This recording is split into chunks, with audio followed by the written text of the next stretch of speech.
मौसमी कोई हो मैसेज गया गया? सर। ओके। ओके देखो सर, तो फिर basically good good good evening again sir सबको।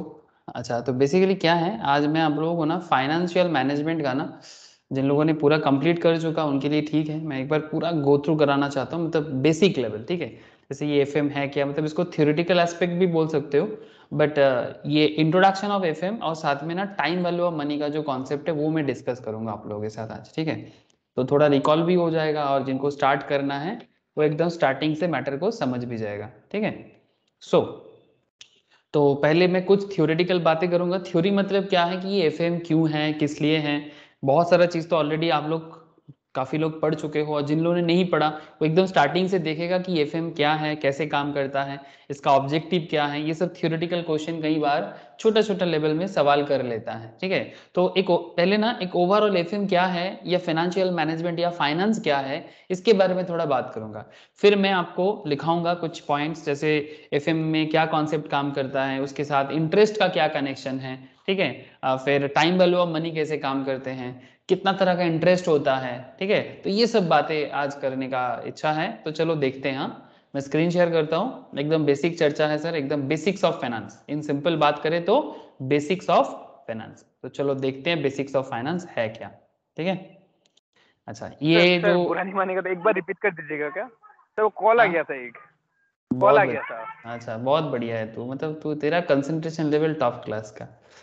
अच्छा अरे सर नहीं, पापा कॉल कर रहा था, पापा ऑफिस में है ना। ठीक है, देख सुन, हो गया। मैं ही बोला कि आज मैं आप लोगों को, तुम लोगों को क्या कराऊंगा ना, बेसिक्स ऑफ फाइनेंस कराऊंगा, ठीक है। मतलब ऐसे फाइनेंस का सारा टॉपिक तो कवर हो चुका है, ठीक है।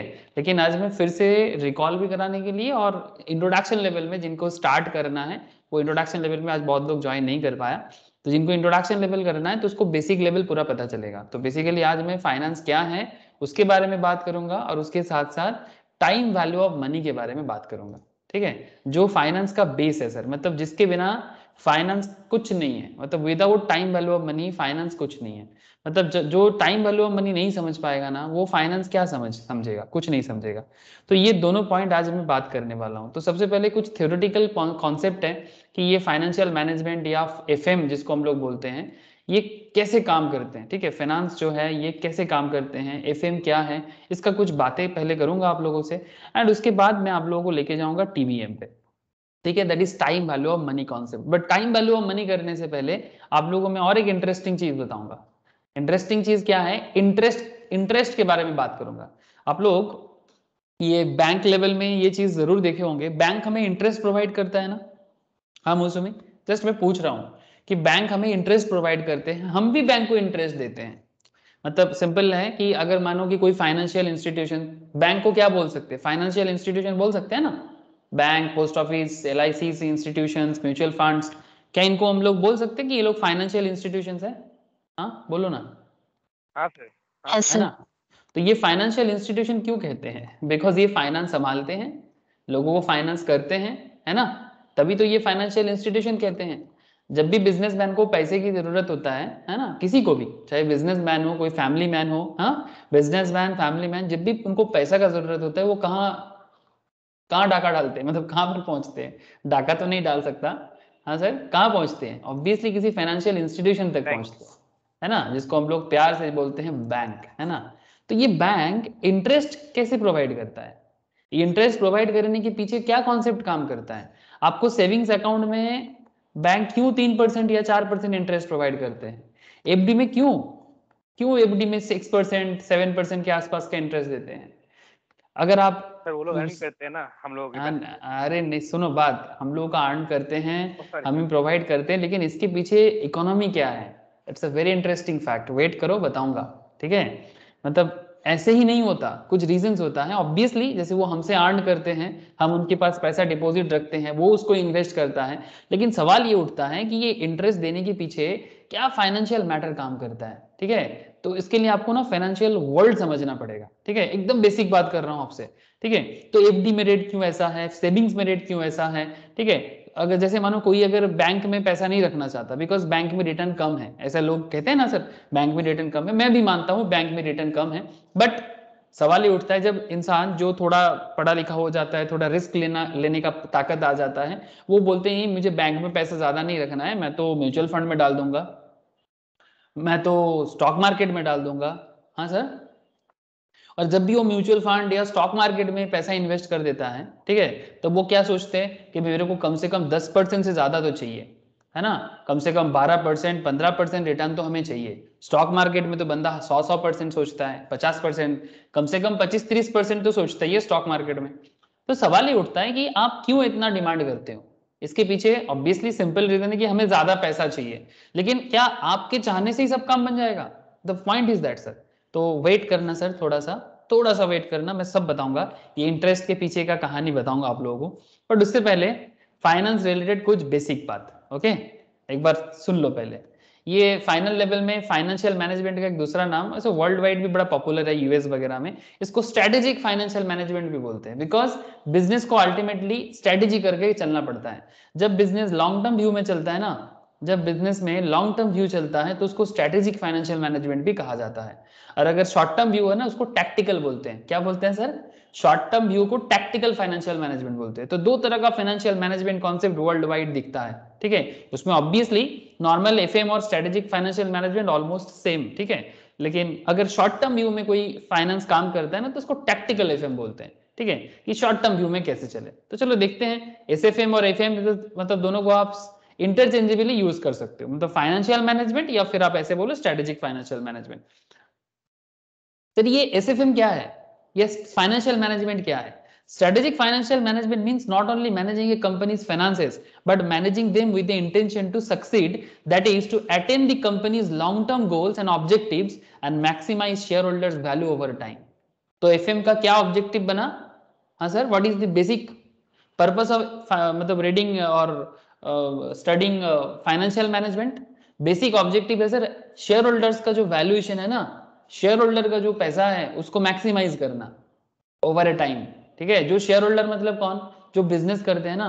अब बात को सुनो, मतलब जब कंपनी लेवल में बात हो जाए तभी वो स्ट्रेटेजिक फाइनेंशियल मैनेजमेंट बन जाते हैं। तो मैं इसीलिए आप लोगों को ये स्ट्रेटेजिक फाइनेंशियल मैनेजमेंट बता रहा हूं। जो कंपनी लेवल में सोचते हैं ना, ये बिजनेस लेवल में सोचा करो, ठीक है। तो बिजनेस लेवल में, कंपनी लेवल में, कंपनी का जो शेयर होल्डर है, बिजनेस का जो शेयर होल्डर्स है, वो क्या चाहते हैं कि भाई मेरा ये बिजनेस मेरे को कितना रिटर्न देगा, और वो रिटर्न के लिए ही वो बिजनेस में इन्वेस्ट करता है। लेकिन बिजनेस उसको कितना रिटर्न वापस कर पाएगा, इसके लिए एक जबरदस्त मैनेजमेंट चाहिए। क्या मैनेजमेंट सर? फाइनेंस का मैनेजमेंट, ठीक है। तो इसीलिए strategic financial management means not only managing companies finances. मैं कंपनी के व्यू से बात कर रहा हूं। अगर ये कंपनी व्यू छोड़ के नॉर्मल फाइनेंस का बात करूं तो वो सिंपल फाइनेंशियल मैनेजमेंट हो जाएगा, जो किसी भी सेक्टर्स में आप यूज कर सकते हो, ठीक है। तो that is to attain company's long term goals and objective and maximise share holders value over a time, ठीक है। ये बात मत भूलिएगा सर, ठीक है।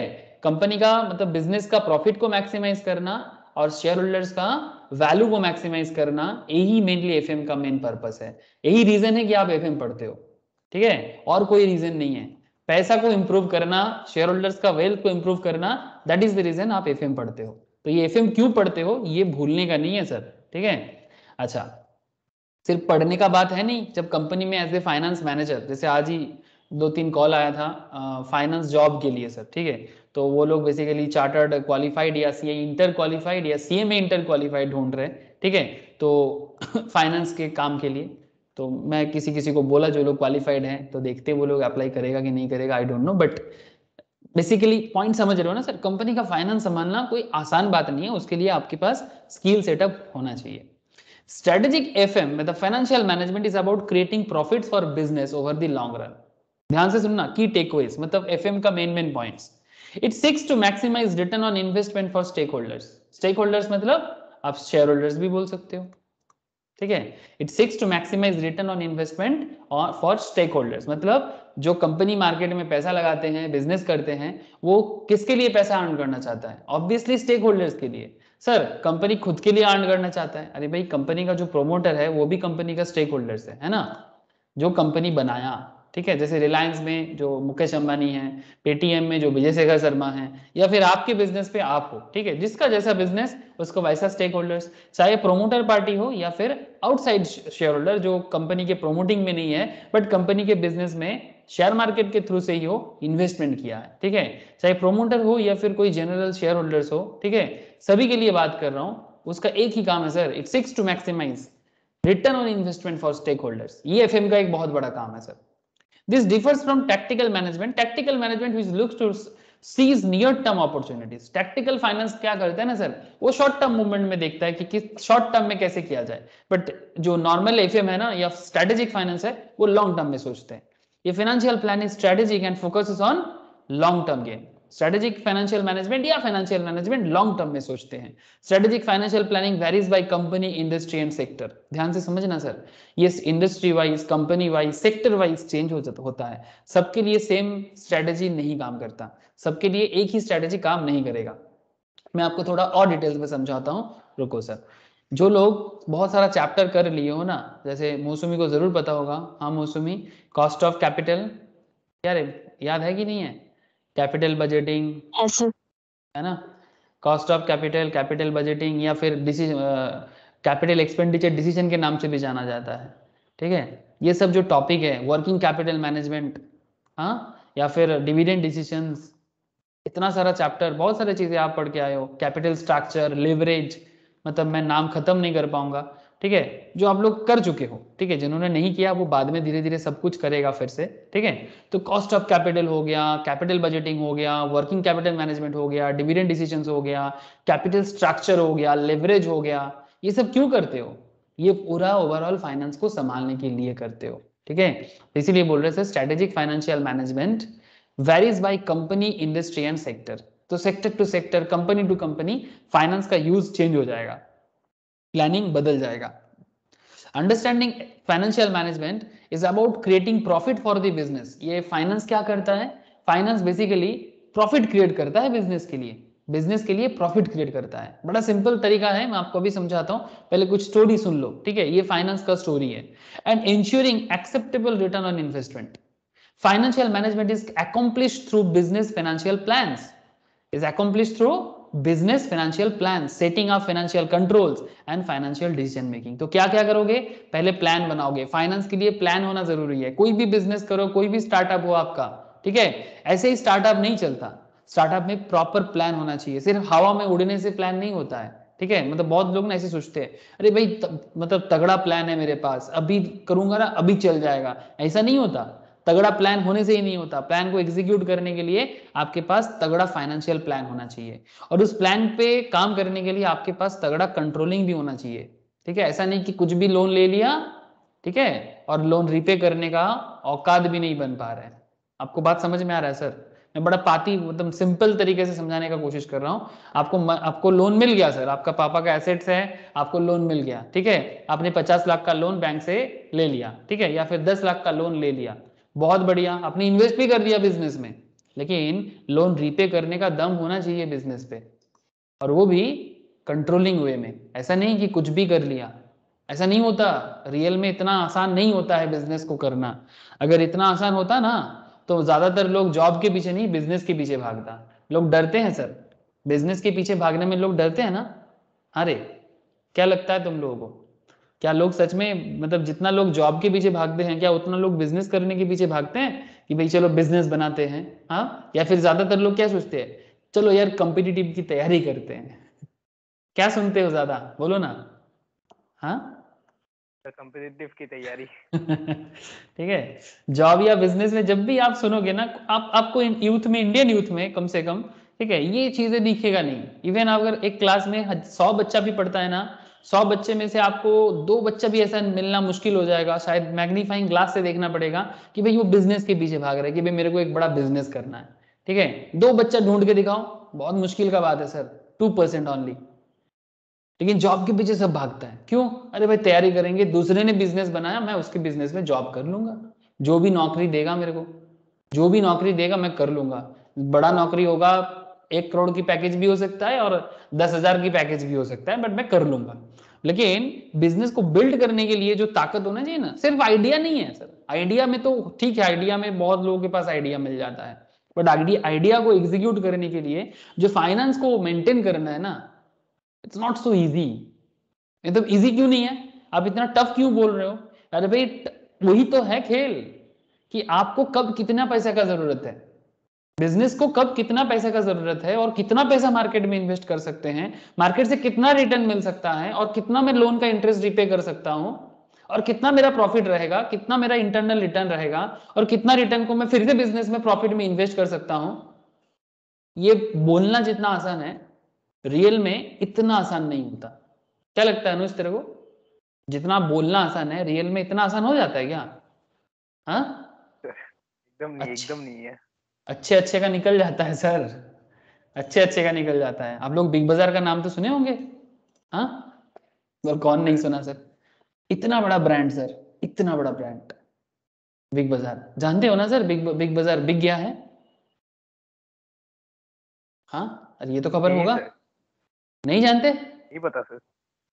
सर ए भगवान, तुम फाइनेंस के कब स्टूडेंट हो, हुआ पता सर? है? हाँ, सर ये कब पता हुआ, है। कब हुआ? बिग, कब हुआ सर? हो गया 6 मंथ्स, ऑलमोस्ट 1 ईयर चल मतलब होने को है, ऑलमोस्ट 1 ईयर सर होने एक को है। स्टॉक मार्केट का क्वेश्चन पूछूं क्या? बोलो। सर वो पेटीएम का जब आईपीओ निकला था, बिकॉज पेटीएम का मतलब ओवरऑल इन लोग का जो सेविंग्स वगैरह में भी ऐसा बहुत अच्छा परफॉर्म कर रहा था ना सर, लेकिन हाँ इतना स्टॉक प्राइस क्यों गिर गया इन लोगों का? बहुत ज्यादा गिरा सर। सर, अभी एक्चुअली 1200 के आसपास है शायद। पेटीएम का जो मतलब शेयर प्राइस है, वो मेनली हाँ। मेनली इसका तुम थोड़ा अलग सवाल कर लिए। पेटीएम का मेन जो प्रॉब्लम, जिस दो रीजन के कारण पेटीएम थोड़ा नीचे गिरा है, एक जो प्राइस पेटीएम ने रखा है ना, वो थोड़ा हाई रेंज में आ गया। मतलब जितना इसका करेंट रेट ऑफ प्रॉफिट करने का जो वैल्यूएशन बहुत है पेटीएम का, उसमें प्रॉब्लम नहीं है, ठीक है? इसके वैल्यूएशन में प्रॉब्लम नहीं है, पेटीएम का वैल्यूएशन बहुत है, ठीक है? बट प्रॉब्लम इसका जो हो गया, ये अभी प्रॉफिटेबल नहीं बना। इसका अगर आप फाइनेंशियल रिकॉर्ड चेक करोगे, तो अभी भी ये लॉस मेकिंग कंपनी है। सर उस हिसाब से रिलायंस का उसका प्रॉफिट बहुत ज्यादा है ना सर, लेकिन सर उन लोगों का वर्किंग कैपिटल स्ट्रक्चर जो है अभी फिलहाल, तो उन लोगों का करंट लायबिलिटीज बहुत ज्यादा, मतलब ऑलमोस्ट ट्वाइस या थ्राइस है कंपेयर ले, टू करंट एसेट्स।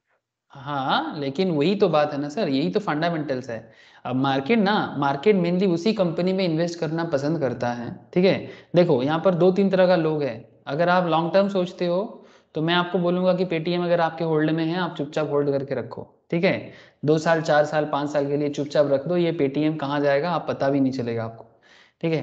लेकिन अगर आप short term point of view से सोच रहे हो ना, तो short term point of view से ये आपको बहुत तंग करेगा, ठीक है?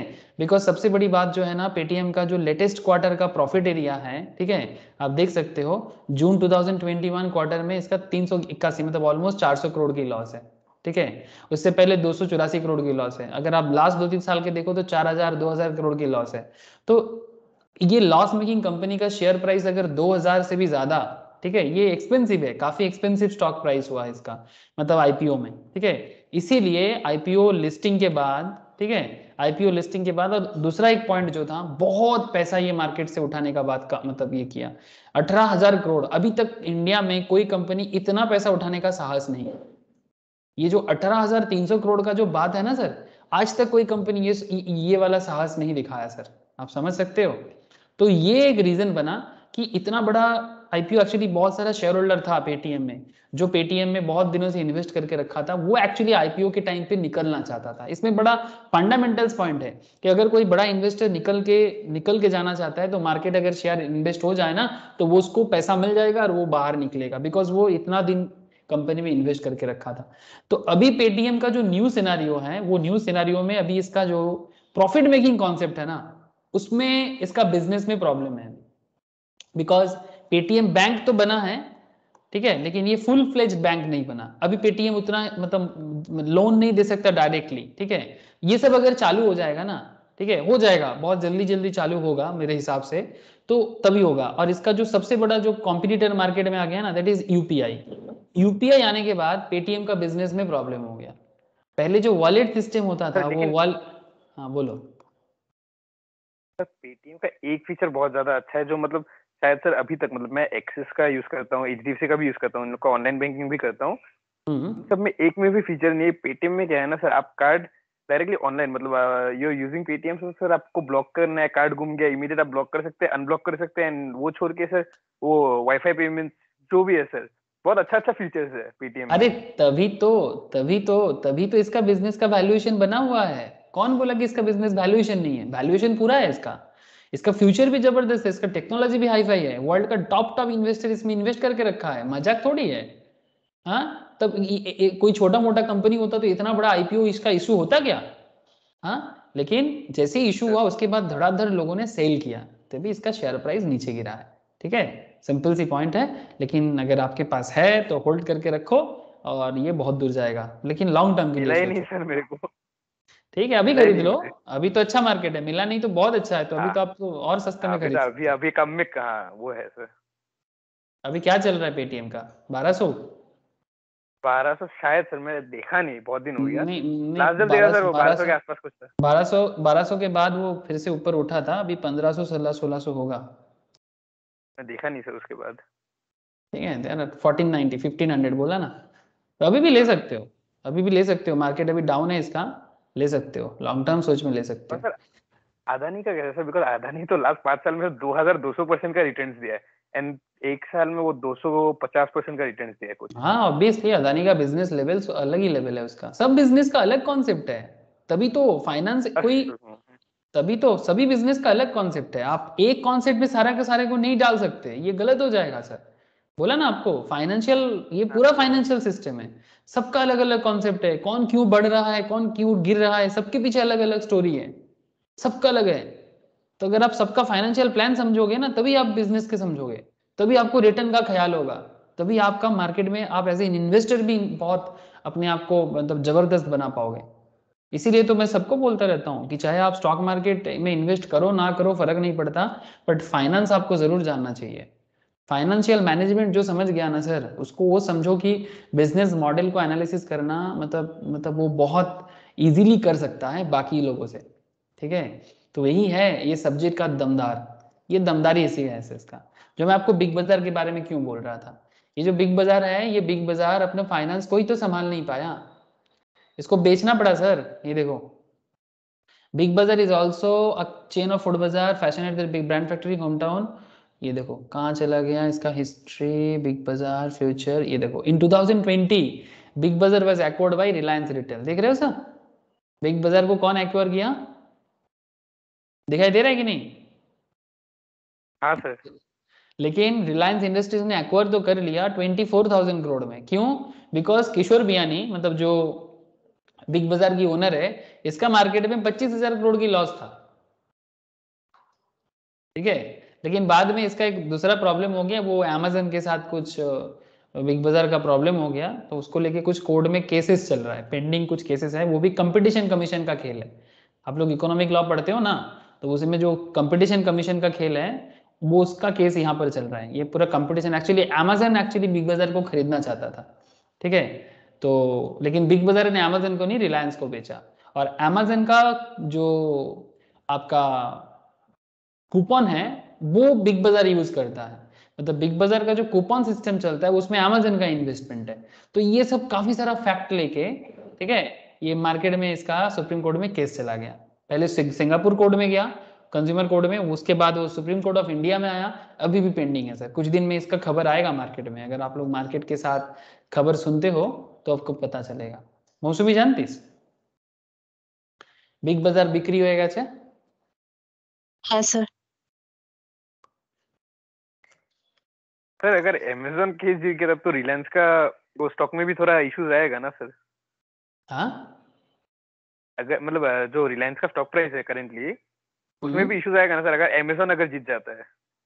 हाँ ऑब्वियसली वो तो रिफ्लेक्ट ये करेगा ना तो, सर, रिफ्लेक्ट हाँ तो करेगा ही करेगा, सर। करेगा करेगा थोड़ा बहुत तो करेगा ऑब्वियसली, लेकिन वो शॉर्ट टर्म करेगा, क्योंकि रिलायंस का बिजनेस एरिया बहुत बड़ा है। ठीक है हाँ। उसके पास बहुत सारा बिजनेस है, सो मतलब बहुत मेजर इम्पैक्ट नहीं करेगा। ठीक है, बट हाँ माइनर इम्पैक्ट जरूर करेगा सर।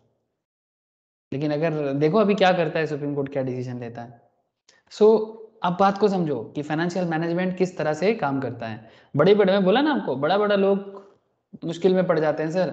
आप लोग सोचते हो कि मैं तो फाइनेंस सब कर लिया, ये कर लिया वो कर लिया, अरे कुछ नहीं किया अभी तक।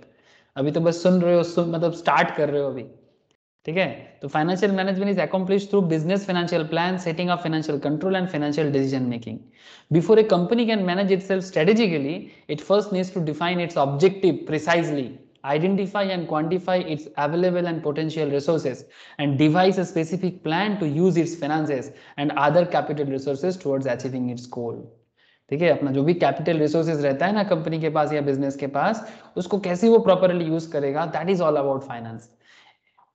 Financial management also involves understanding, properly controlling, allocating and obtaining company's assets and liabilities, including monitoring operational financing items like expenditures, मतलब कहाँ expenditure कर रहा है, revenue कहाँ से आएगा, accounts receivable। Sir, what is accounts receivable?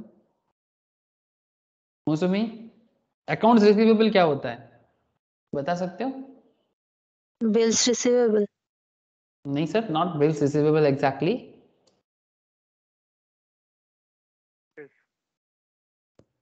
Account receivable का दूसरा नाम है डेटर, ठीक है, समझ में आ रहा है ना। रिसीवेबल जो डेटर भी उसको कहा जाता है, मतलब डेटर आप लोग जानते हो ज्यादा, ठीक है। तो अकाउंट्स रिसीवेबल मतलब डेटर, मतलब आप बिल्स भी बोल सकते हो but not exactly bills, bills तो थोड़ा सा अलग हो गया। आप जब भी कोई प्रोडक्ट लोन में बेचते हो, मतलब बेसिकली क्रेडिट में सेल करते हो, तो that is called accounts receivable. तो आपका मार्केट में कितना पैसा पड़ा हुआ होता है, ठीक है। तो डेटर मैनेजमेंट, जिसके ऊपर आप लोगों ने ऑलरेडी वर्किंग कैपिटल के चैप्टर के अंदर डेटर मैनेजमेंट या रिसीवेबल मैनेजमेंट पढ़ा कि नहीं पढ़ा, मुझसे में भूले गए चीज, डेटर मैनेजमेंट और रिसीवेबल না স্যার मैनेजमेंट মনে আছে। মানে পড়েছে, বুঝেছিস। Accounts receivable that is debtors also, and payable मतलब कितना पैसा आपको लोगों को देना है, ठीक है, जिसके अंदर बिल्स पेएबल भी आता है, लेकिन उसके अलावा एनी काइंड ऑफ पेएबल, जैसे credit purchase, okay, that is payable, ठीक है। तो अकाउंट्स रिसीवेबल एंड पेएबल, जब आप लोग काम करोगे ना मार्केट में, जब आप लोग कंप्यूटराइज सॉफ्टवेयर में काम करोगे, जैसे एसएपी में या फिर टैली वगैरह में काम करोगे, तो वहां पर देखना आपको ये दोनों वर्ड बहुत दिखेगा। मौसमी यदि মনে আছে इंस्टीट्यूट ट्रेनिंग করিয়েছিল, अकाउंट्स रिसीवेबल एंड पेबल, ये रिसीवेबल पेबल का पॉइंट वहां पर बहुत आता है सॉफ्टवेयर्स के अंदर। मैंने পড়ছে কিছু। হ্যাঁ sir. And cash flow, that is also a financial management. Financial analysis जब भी करोगे ना, आपको कुछ चीजें करना ही पड़ेगा, उसमें कैश फ्लो एक बहुत बड़ी पार्ट है। तो कैश फ्लो समझना कंपनी का, मतलब कितना पैसा आ रहा है और कितना जा रहा है, मतलब आपका बिजनेस से कितना कैश का इनफ्लो हो रहा है, कितना आउटफ्लो हो रहा है, वो भी डिफरेंट सेगमेंट्स में। कैश फ्लो का क्या क्या सेगमेंट होते हैं, सुमी जल्दी बोल, कैश फ्लो का सेगमेंट क्या। Operating, financing, investing. Thank you, ठीक है। 3 सेगमेंट होता है कैश फ्लो का, ऑपरेटिंग सेगमेंट, फाइनेंसिंग सेगमेंट, ठीक है, और इन्वेस्टिंग सेगमेंट। तो आप कहां पर किस तरह से कर रहे हो, ऑपरेटिंग में कितना कैश आ रहा है, कितना जा रहा है, फाइनेंस में कितना कैश आ रहे हैं, ठीक है, बेसिकली फाइनेंस करने से पैसा आता ही है, ठीक है।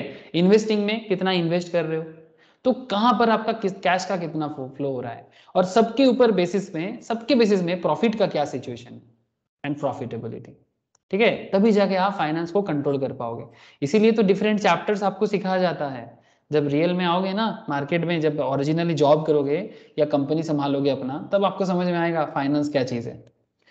Strategic financial management या financial management encompasses furthermore involves continuous evaluating, planning and adjusting to keep the company focused and on track towards long-term goals. When a company is managing strategically, it deals with short-term issues on ad hoc basis. It ways that do not derail in long-term vision. ठीक है, ad hoc मतलब emergency, ठीक है। Long term vision कभी नहीं टूटना चाहिए, चाहे शॉर्ट टर्म में कोई न्यू प्लान आ जाए तो वो टैक्टिकल प्लान बीच में आ जाएगा, ठीक है, बट लॉन्ग टर्म प्लान कभी भी बिजनेसमैन के दिमाग से नहीं जाना चाहिए, ठीक है। तो फाइनेंशियल मैनेजमेंट या strategic financial management includes assessing and managing companies capital structure, mix of डेब्ट इक्विटी फाइनेंस। ये तो आप लोगों को cost of capital and capital structure पढ़ाने के टाइम पे सिखाया जाता है, जिन लोगों ने कर लिया, सीख लिया। हाँ सर, मतलब बिजनेस में कितना डेब्ट है, कितना इक्विटी है, कंपनी अपने आप को डेब्ट के थ्रू से चलाएगा कि इक्विटी के थ्रू से चलाएगा, ये भी फाइनेंस का एक बहुत बड़ी केस है, ठीक है। क्या लोन लेके बिजनेस करना चाहिए या शेयर होल्डर से पैसा लेके बिजनेस करना चाहिए। हाँ सर, इसका अलग अलग आंसर आता है सर। डेब्ट का भी कुछ बेनिफिट है और डेब्ट का भी कुछ रिस्क है, इक्विटी का भी कुछ बेनिफिट है और इक्विटी का भी कुछ रिस्क है। समझ में आ रहा है सर, हेलो, थोड़ा बहुत याद तो आ ही हाँ रहा है सर। मुझसे, है ना। ये सभी टॉपिक आप लोगों को अलग अलग चैप्टर में सिखाए भी गया। To ensure a company's long term solvency, इससे क्या पता चलता है कि कंपनी लॉन्ग टर्म में सॉल्वेंट होगा कि नहीं। सॉल्वेंसी मतलब जैसे बिग बाजार क्या हो गया, सॉल्वेंट रहा क्या?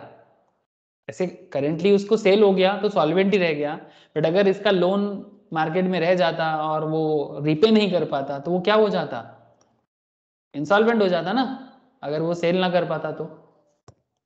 ऐसे वैल्यू था तो सेल कर दिया, बच गया। लेकिन रिलायंस कम्युनिकेशन को देखा आप लोगों ने, अनिल अंबानी की कंपनी, अरे, या फिर आप लोगों ने येस बैंक को देखा, रिलायंस फेमस फेमस कंपनी का ही नाम कर रहा हूं आपके सामने, येस बैंक, रिलायंस कम्युनिकेशन, क्या प्रॉब्लम हुआ इन लोगों का पता है आप लोगों को?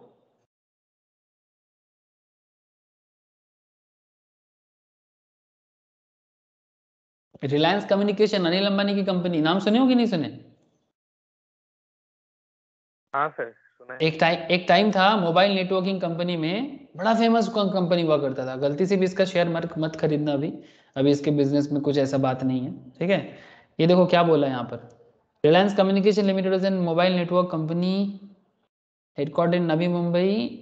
ये देखो, the company filed for bankruptcy as it was unable to sell asset to repay its डेब्ट। समझ में आया सर? ठीक है, ऐसे बहुत सारी रियल लाइफ घटनाएं आपको दिखेगा कि कंपनी अपना डेब्ट इक्विटी को मैनेज नहीं कर पाया। लाइन लग जाएगा सर एग्जाम्पल की, ठीक है सर। और एक क्या नाम उनकी बताया? वो कुछ एक, हाँ बोलो। और एक कुछ आया था ना, वो मतलब मुकेश अंबानी का जो वेल्थ है, मतलब जो शेयर्स वगैरह है, उसमें से हाँ अनिल अंबानी को भी कुछ मिलेगा अभी। कुछ एक हाँ, वो केस हुआ मिल था, क्या सकता है, हुआ था सर, याद नहीं है सर। वो मिल रिसेंटली वो सकता है। आया था न्यूज में, मैं देख रहा था उस दिन। वो मिल सकता है, उसका कोई फैमिली मैटर है, ठीक है, तो आएगा तो समझ में आ जाएगा आपको उसमें क्या है। ठीक है, फैमिली मैटर है, उन लोगों का पापा का बिजनेस ही तो दोनों को मिला था ना, तो हो सकता है कि क्या उनकी अंदर डील था वो उन लोगों को पता है, तो आएगा तो पता चल ही जाएगा। ठीक है, ऐसे रिलायंस कम्युनिकेशन का फेलियर हुआ है, ठीक है। फिर और एक कंपनी का क्या नाम बताया रिलायंस छोड़ के, अभी बताया आपको, जो फेलियर यस हो गया, bank. Yes yes bank. Bank. Yes bank की क्या कहानी बताऊं आपको मैं, येस बैंक का, ये बैंकरप्सी तो नहीं हुआ लेकिन हो जाता, लेकिन क्या है ना, ये इंडिया है सर, ठीक है। इंडिया में, इंडिया में सर, ये क्या बोलते हैं उसको, इंडिया में ना बैंकिंग सेक्टर को ना इतना इजीली ना फेलियर नहीं होने देना चाहता। कौन कौन नहीं फेलियर होने नहीं देना चाहता? आरबीआई। आरबीआई, ठीक है। अगर ये कोई नॉर्मल कंपनी होता ना तो अभी कहाँ चला जाता, आप इसको ढूंढ भी नहीं पाते। इसका फाइनेंशियल कंडीशन इतना खराब है। एक बैंकिंग बिजनेस में क्या है ना, बहुत जल्दी इसका प्रॉफिट नहीं होता, ठीक है, मतलब स्लो मूविंग प्रॉफिट है ना। कोई कार वगैरह थोड़ी ना बेचता है, कोई नेटवर्किंग कंपनी थोड़ी है, मतलब अचानक से बहुत प्रॉफिट हो गया। ये एक सिस्टमेटिक वे से इसका बिजनेस चलता है। लेकिन ऐसे बिजनेस में जब लॉस होता है, ठीक है, मतलब ये इसका प्रॉब्लम क्या है, ये गलत लोगों को पैसा दिया था, मतलब ये फाइनेंशियल कंपनी है और ये जो दूसरे को फाइनेंस किया तो गलत लोगों को फाइनेंस किया, मतलब ऐसे ऐसे बिजनेस को फाइनेंस किया जिसको फाइनेंस करना ही नहीं चाहिए था। मतलब पूरा फाइनेंशियल मैनेजमेंट में गलती सर, ठीक है, पूरा फाइनेंशियल मैनेजमेंट में गलती। ऐसे ऐसे जगह में इनका इन्वेस्टमेंट डिसीजन और फाइनेंसिंग डिसीजन इन्होंने ले लिया, तो ये प्रॉब्लम ये इनके बिजनेस में रहा है। अगर मैं आपको इसका डिटेल्स थोड़ा सा दिखाऊं, आपको थोड़ा समझ आ जाएगा। Just look, just look sir, ये क्या हो जाता है बीच बीच में इसको, देखो इसका इसका नेट इनकम देखो सर, नेट इनकम देखो, एक्चुअली नेट लॉस 16,000 करोड़ का लॉस था 2020 में, और फाइनेंशियल ईयर 20 में लॉस को रिकवर किया गया। काफी चेंजेस हुआ बिजनेस में, बिकॉज एसबीआई ने काफी सारा शेयर इसको ले लिया, ठीक है, आरबीआई के कहने पे, ठीक है। तो इसके इसलिए येस बैंक में जिनका मतलब अकाउंट वगैरह है, या फिर येस बैंक में जिनका शेयर होल्डिंग है ना, वो लोग अभी अपना शेयर नहीं बेच सकता, या फिर बैंक अकाउंट से अपना बैलेंस नहीं उठा सकता। ऐसा कई सारा कंडीशंस है इनका, ठीक है, तभी ये अपना बिजनेस को चला पा रहे हैं। 16,000 17,000 करोड़ लॉस एक बैंक के लिए बहुत मुश्किल है, ठीक है। तो ऐसे हालत में पहुंच गया था, बैंकरप्सी के कगार में। लेकिन बैंकिंग सिस्टम है, मरने नहीं दे सकते। लेकिन हाँ, रिकवर कर रहा है, बोर्ड में भी चेंजेस आया है, लॉन्ग टर्म में ये स्टॉक आगे निकल जाएगा सर, ठीक है। ठीक है, मैं अभी स्टॉक में बात ज़्यादा नहीं करूँगा, बिकॉज मुझे आपको फाइनेंस के बारे में बताना है कि कैसे बिजनेस अपना लॉन्ग टर्म व्यू को आगे लेके जाता है, ठीक है। तो ये फाइनेंस है सर, ठीक है, ये फाइनेंस है कि कैसे अपने बिजनेस को खराब हालत से भी ठीक ठाक हालत में लेके आ सकते हैं कि कितना डेब्ट ले, कितना लोन ले, कितना इक्विटी ले, जो भी है। तो term financial management practices that are focused on long term success opposed to tactical management decisions जो बेसिकली शॉर्ट टर्म में फोकस करते हैं। ओके अच्छा देखो यहाँ पर ये सब चीजें आप लोग जानते हो, एलिमेंट्स ऑफ स्ट्रेटेजिक मैनेजमेंट। इसमें आपको क्या है, a company will apply strategic financial management throughout its organisational operation which involves designing elements that will maximise the firm's financial resources and use them efficiently. Here a firm needs to be creative as there is no one size fits all approach to strategic management or financial management, and each company will devise elements that reflect its own particular needs and goals. उसके लिए planning, जो आपको मैं तभी समझा रहा था, उसके लिए प्रॉपर बजटिंग, ठीक है, उसके लिए proper managing and assessing risk, ठीक है, उसके लिए आपको प्रॉपर कैपेक्स रेडी करना, मतलब कैपिटल एक्सपेंडिचर रेडी करना, वैल्यू एट रिस्क रेडी करना, ये सभी चीज आपको ठीक ठाक से मैनेज करना है। एस्टेब्लिशिंग ऑनगोइंग प्रोसीडियर्स, जैसे collect and analyse data, make financial decision that are consistent, ऐसे डिसीजन लो जो कंसिस्टेंटली आप परफॉर्म कर सकते हो। Track and analyse variance that is difference between budgeted and actual results and identify problems and take appropriate corrective actions. ठीक है, जैसे एक चीज मैं आपको बता रहा था कि बिजनेस टू बिजनेस आपका मैनेजमेंट अलग हो जाएगा। Just as financial management strategies will vary from company to company, they also can differ according to industry and sector। Interesting point है, यही पॉइंट को बोल के मैं आपको लेके आऊंगा, वो इंटरेस्ट वगैरह टीवीएम वगैरह समझाऊंगा। ध्यान से देखना सर कि इंडस्ट्री टू इंडस्ट्री फाइनेंस अलग हो जाएगा। Firms that operate in fast growing industries like information technology, बड़ा फास्ट ग्रोइंग है ना, क्या बोलते हैं आप लोगों को, क्या लगता है, जो आईटी वगैरह है ये सब फास्ट ग्रोइंग है ना। जैसे रिसेंटली कुछ कंपनीज भी ऐसे इंडियन स्टॉक मार्केट में आया, बड़ा फास्ट ग्रोइंग है। जैसे एक कंपनी आया सर, जो हम लोग स्टॉक मार्केट क्लास में काफी सारा कंपनी में डिस्कस किए हैं, जैसे हैप्पीएस्ट माइंड बोल के एक कंपनी आया, नाम सुने हो क्या कभी आप लोग? हाँ सर, ये लास्ट ईयर आया था सर, ये लास्ट ईयर आया था सर। ये जब आया था तब इसका एक शेयर का क्या दाम था जानते हो? आईपीओ क्या था इसका जानते हो सर? अनुज को पता है क्या? यही सर 150-160 के आसपास का इसका प्राइस था आईपीओ का। ठीक है, हम लोग ये आने से पहले बड़ा जबरदस्त चर्चा किया था क्लास में। ठीक है, टेक्नोलॉजिकल कंपनीज है, बड़ा अच्छा इसका बिजनेस था और प्रॉफिट भी अच्छा खासा प्रॉफिट में था कंपनी। अगर इसका फाइनेंशियल्स भी चेक करोगे ना, अब अभी भी देख सकते हो। ठीक है, डे बाय डे इसका प्रॉफिट कैसे ग्रोथ किया, लुक किया, देखो कैसे अपना बिजनेस को संभाला, कैसे अपने फाइनेंस को भी संभाला, लुक। नेट इनकम देखो सर, फाइनेंशियल ईयर 18 में इसका 13 करोड़ का लॉस था, 13 करोड़ का लॉस था, लेकिन 19 में 14 करोड़ का लॉस, 20 में 71 करोड़ का सॉरी लॉस नहीं प्रॉफिट, 14 करोड़ की प्रॉफिट, 71 करोड़ की प्रॉफिट, 21 में देखो सर 162 करोड़ की प्रॉफिट। देख रहे हैं सर, जैसे जैसे प्रॉफिट मैक्सिमाइज करता गया कंपनी, उसका जस्ट मिरर इफेक्ट यहाँ पर स्टॉक में भी दिखता गया। लुक हियर, एक साल, हाँ कुछ समझ में आ रहा है? जैसे जैसे बिजनेस ईयर टू ईयर, ऐसे तो ये 2020 में आया सर स्टॉक मार्केट में, उससे पहले तो प्राइवेटली रन होता था। ठीक है, जैसे जैसे इसका बिजनेस बढ़ता गया वैसे ऐसे अभी थोड़ा साइडवेज चल रहा है इसका। ठीक है, बिकॉज अभी बिजनेस में उतना मतलब इन्वेस्टर को उतना दम नहीं दिख रहा है, बिकॉज ओवर वैल्यूड सिचुएशन में है। ये इंट्रिंसिक वैल्यू दिख रहा है ना, मोर देन इंट्रिंसिक वैल्यू, बहुत ज्यादा वैल्यूएशन ज्यादा है इसका मतलब। ठीक है, थोड़ा ओवर वैल्यूड मार्केट में चल रहा है, लेकिन आप समझ रहे हो ना, 1500 तक चला गया था, 1580 तक 150 का शेयर। तो क्यों? एक तो टेक्नोलॉजिकल कंपनीज है, बिजनेस बड़ा जबरदस्त करता है। ठीक है, एक कंपनी था कैम्स बोल के, सेम ड्यूरेशन पे आया था कैम्स। भारत में जितना म्यूचुअल फंड होते हैं ना, जितना म्यूचुअल फंड कंपनीज होते हैं, इनका जो डेटा वगैरह मैनेज करना होता है ना, वो इनके पास होता है, मोनोपोली है इनका, computer age management service. Mutual fund companies का डेटा मैनेज करता है, बड़ा अच्छा फाइनेंशियल है इसका भी। देखोगे, देखो सर 2018 में इसका 145 करोड़ का प्रॉफिट हुआ करता था, फिर 130 करोड़ 19 में थोड़ा कम हो गया था, 20 में फिर से 171 करोड़ का, 21 में 205 करोड़ का प्रॉफिट। जैसे जैसे इसका प्रॉफिट में इंप्रूवमेंट देखा आपने, वैसे वैसे इसका शेयर प्राइस में मूवमेंट भी देख लो, एक साल का डेटा देखना पड़ेगा। हाँ सर, लुक कहाँ चला गया था, अभी थोड़ा डाउन है, काफी लोग सेल करके निकल गया। ठीक है, इसीलिए ये जब आया था 2020 में, देखो सर 2020 में ही आया था, ठीक है, 20 में ऑलमोस्ट ऐसे ही दिसंबर के टाइम पे, ऐसे ही दिसंबर के टाइम पे आया था, मुझे अभी भी याद है, क्लास में मैं बात कर रहा था, ठीक है। तो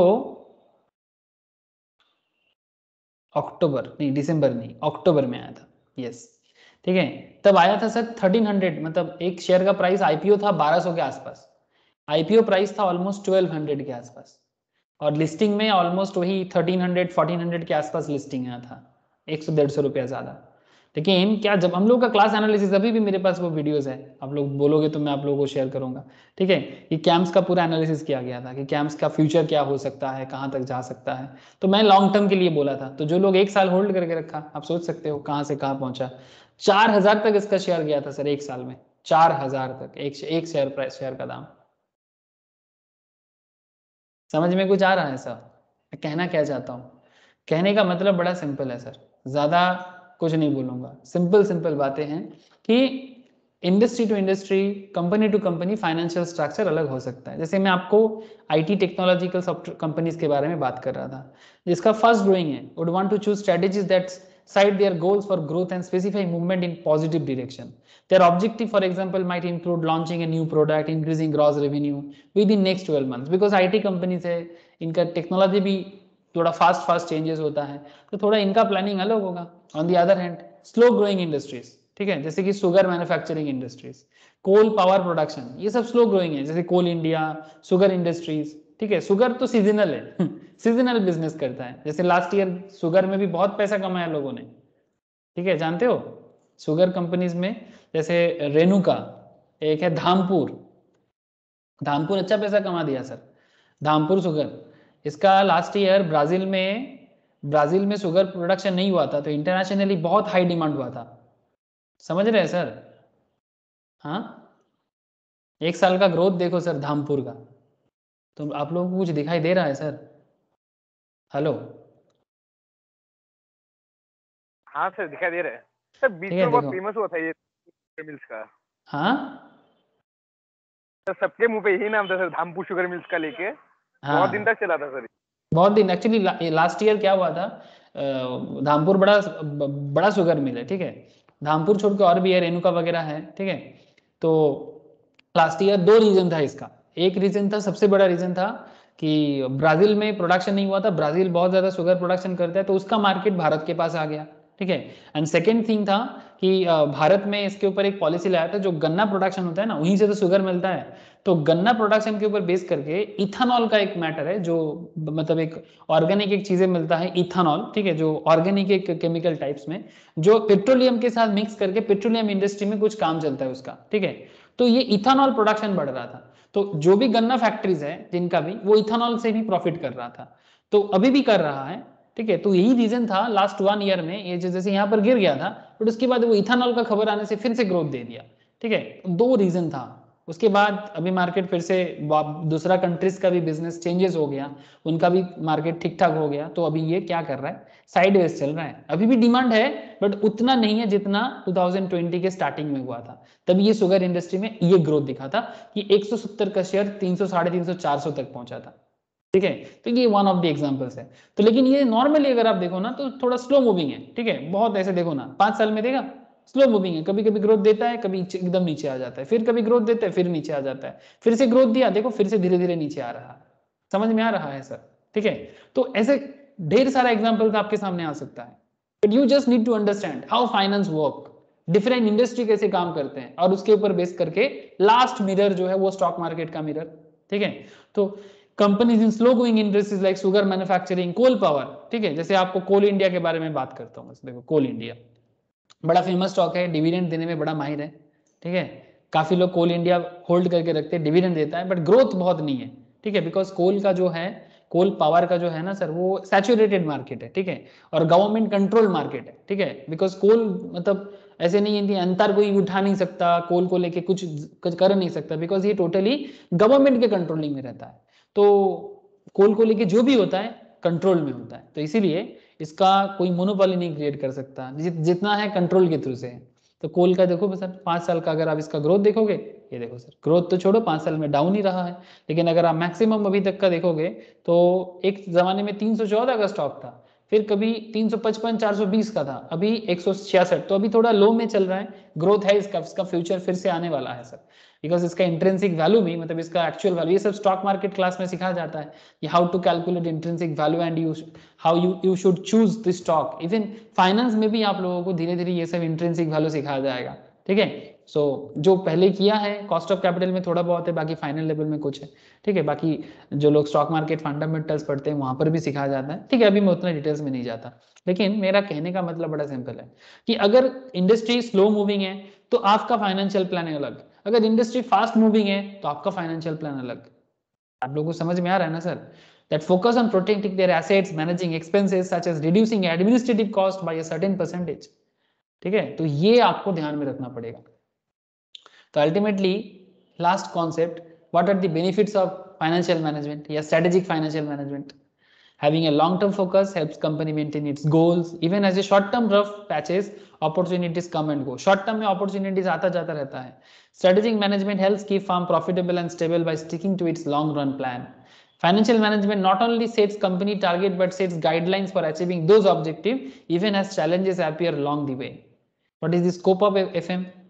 Strategic management या FM can encompasses all aspects of firm's long-term objective.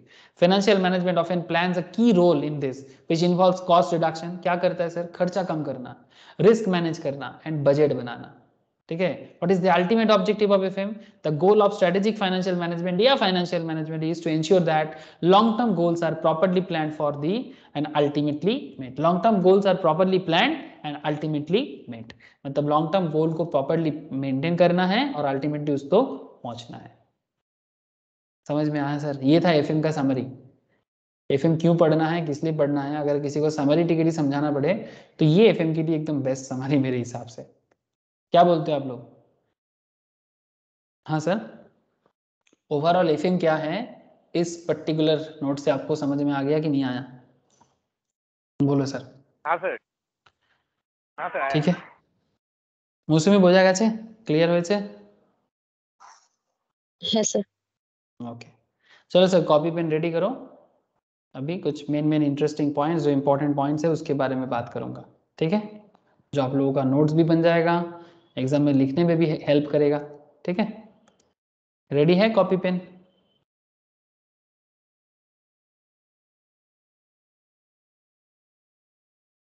हाँ सर, रेडी है क्या? है सर। ओके, चलो लिखो।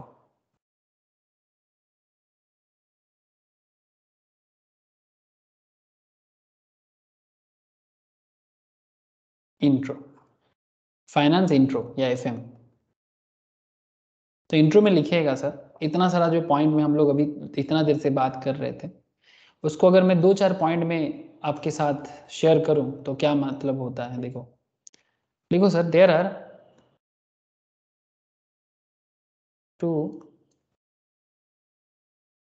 To major finance function. मतलब फाइनेंस का ना 2 ही मेजर फंक्शंस होता है।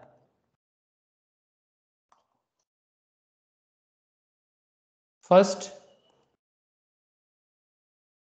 प्रोक्योरमेंट ऑफ फंड, बड़ा इंपॉर्टेंट पॉइंट है sir, procurement of funds with a view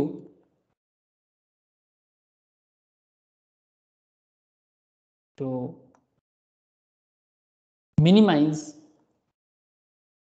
the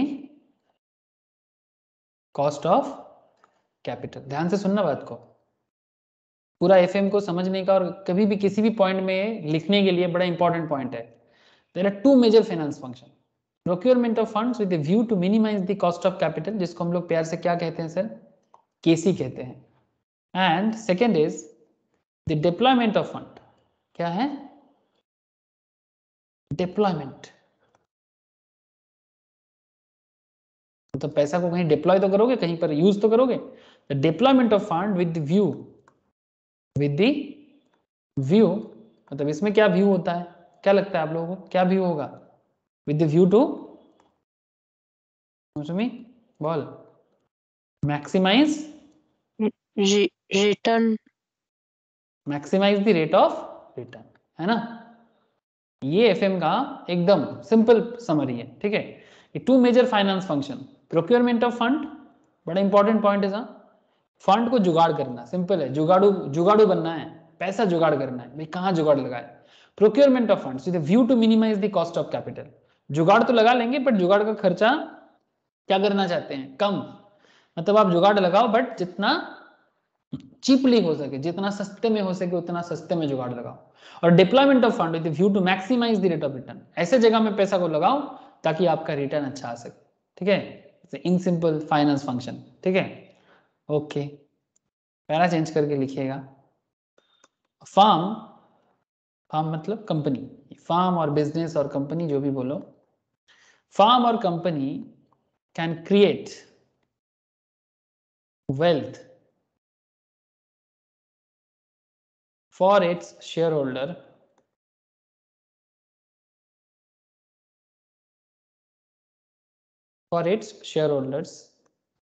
only by ensuring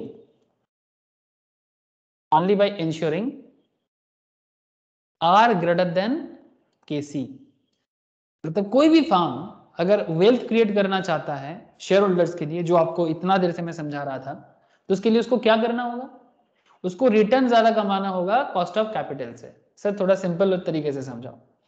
sir simple तरीके से मैं आपको ऐसे समझा सकता हूं, से फॉर एग्जाम्पल, जस्ट मुझे बताना सर, फॉर एग्जाम्पल आपने 1 लाख रुपीज लोन लिया, ठीक है सर, 1 लाख लोन को फाइनेंस बोल सकते हैं क्या? अरे 1 लाख फाइनेंस हुआ आपको, बैंक ने आपको 1 लाख फाइनेंस किया, बैंक ने बोला कि बैंक 15% इंटरेस्ट लेगा, ठीक है चलेगा ना, ठीक है, बैंक ने बोला बैंक 15% इंटरेस्ट लेगा, तो बैंक अगर 1 लाख लोन देगा तो 15% इंटरेस्ट कितना हो जाता है, 15,000, यस ना सर, ये तो आपका फाइनेंस कॉस्ट हो गया, तो this 15,000 is what, this is KC ना, कॉस्ट ऑफ कैपिटल। अब ये इस पर्टिकुलर 1 लाख को आप क्या करोगे, हाँ सर, ये 1 लाख को क्या करोगे, इन्वेस्ट करोगे। 1 लाख इन्वेस्ट करके कितना रिटर्न चाहते हो, 15% से ज्यादा, ऑब्वियसली, क्या रे बोलो, 15% से ज्यादा तो चाहोगे ना। तो देखो सर, मेरा तो जज्बात ये कह रहा है कि, मेरा जज्बात क्या बोलता है सर, कम से कम तो 20,000 कमाना चाहिए 1 लाख इन्वेस्ट करके। तो अगर आप 20% कमाते हो तो आपको क्या मिलेगा, 20,000, दिस इज योर रिटर्न।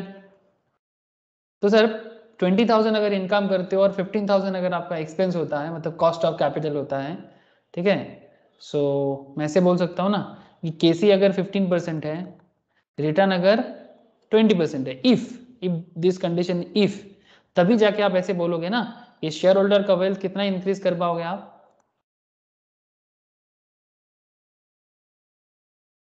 कितना इंक्रीज कर पाओगे बोलो, 5%। 5%, दैट मीन्स 5,000, 5,000 शेयर होल्डर्स का टोटल वेल्थ 5,000 बढ़ेगा, अगर ऐसा आप एग्जैक्टली कर पाते हो तो, ठीक है, ये माइंड मैप है, ये आपका टारगेट है। अब टारगेट में चलोगे ज्यादा भी हो सकता है, बट कम से कम इतना तो करना ही पड़ेगा, तभी आपका बिजनेस सर्वाइव भी होगा। ऐसे अगर बोला जाए तो कम से कम कितना करना होगा सर्वाइविंग के लिए, 15% तो करना ही होगा, है ना सर। जो आपका केसी है, अगर आप इतना उठा नहीं पाते हो मार्केट से, तो आपका बिजनेस क्या हो जाएगा, चाहे कितना भी बड़ा प्लान हो, चाहे कितना बड़ा प्लान है आपके पास, फर्क नहीं पड़ता। If you fail to procure at least, if you fail to procure at least, fail to generate at least 15% return, then your business will get into a problem sir, है ना, क्योंकि 15% करने से कम नो प्रॉफिट नो लॉस चलेगा, break even में चलोगे, लेकिन वो भी ज्यादा दिन तक 15-15 चलेगा तो खाने को नहीं मिलेगा कुछ देर बाद। तो कम से कम ऐसा हो जाए सर, तो प्रॉफिट तो अभी भी 15% करने से प्रॉफिट नहीं होगा, 15% करने से ब्रेक इवन होगा। क्या पेटीएम को ब्रेक इवन हुआ है, अरे अभी मैं आपको दिखा रहा था, क्या पेटीएम को ब्रेक इवन हुआ है अभी तक, अरे बोलो, अरे बोलो, क्या पेटीएम को ब्रेक इवन हुआ है क्या अभी तक, नहीं, अभी भी ब्रेक इवन नहीं हुआ है पेटीएम को, not just Paytm, recent trend में जोमेटो का देखोगे हालत, जोमेटो कहाँ गया, नाइका, नाइका का भी पेटीएम ये नहीं हुआ, नाइका का भी शेयर आया ना सर, नाइका भी अभी भी लॉस में है, ये देखो, ओहो सर थोड़ा सा प्रॉफिट कर लिया सर, थोड़ा सा प्रॉफिट कर लिया नाइका, 3 करोड़ का प्रॉफिट किया सर लेटेस्ट क्वार्टर में, लेटेस्ट क्वार्टर में प्रॉफिट, लेकिन ओवरऑल अभी भी लॉस है, क्योंकि जून एंड में 2020 में नहीं प्रॉफिट है, जून 2021 में 3.5 करोड़ का प्रॉफिट किया, उससे पहले साल में 54 करोड़ का लॉस था, ठीक है, समझ रहे हो क्या? अरे समझ में आ रहा है कि नहीं? जोमेटो कहाँ है सर, जोमेटो, Yes. जोमेटो दिखा क्या?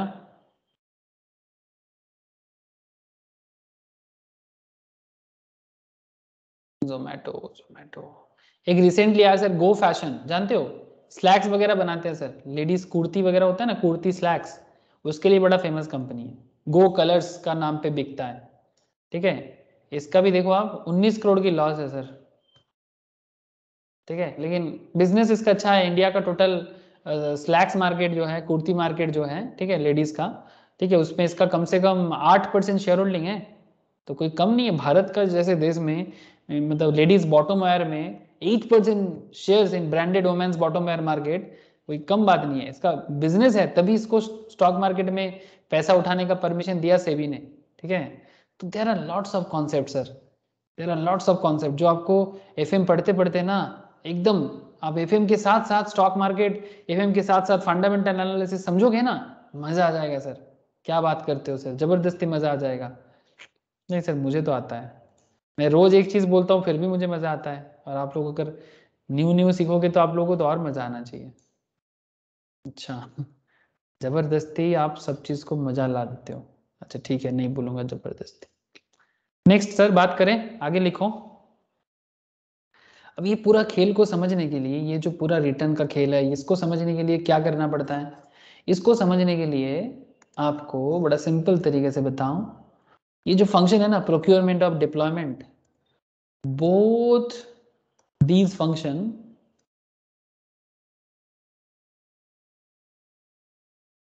require a complete control,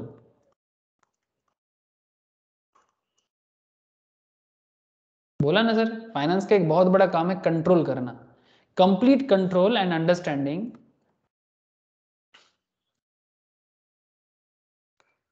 तब अगर आपको फाइनेंस समझना है, बिजनेस में फाइनेंस को यूज करना है, तो आपको एक चीज समझना ही पड़ेगा, टीबीएम, सर इसका क्या मतलब, हाँ टीबीएम का क्या मतलब sir, time value of money, हाँ बोल,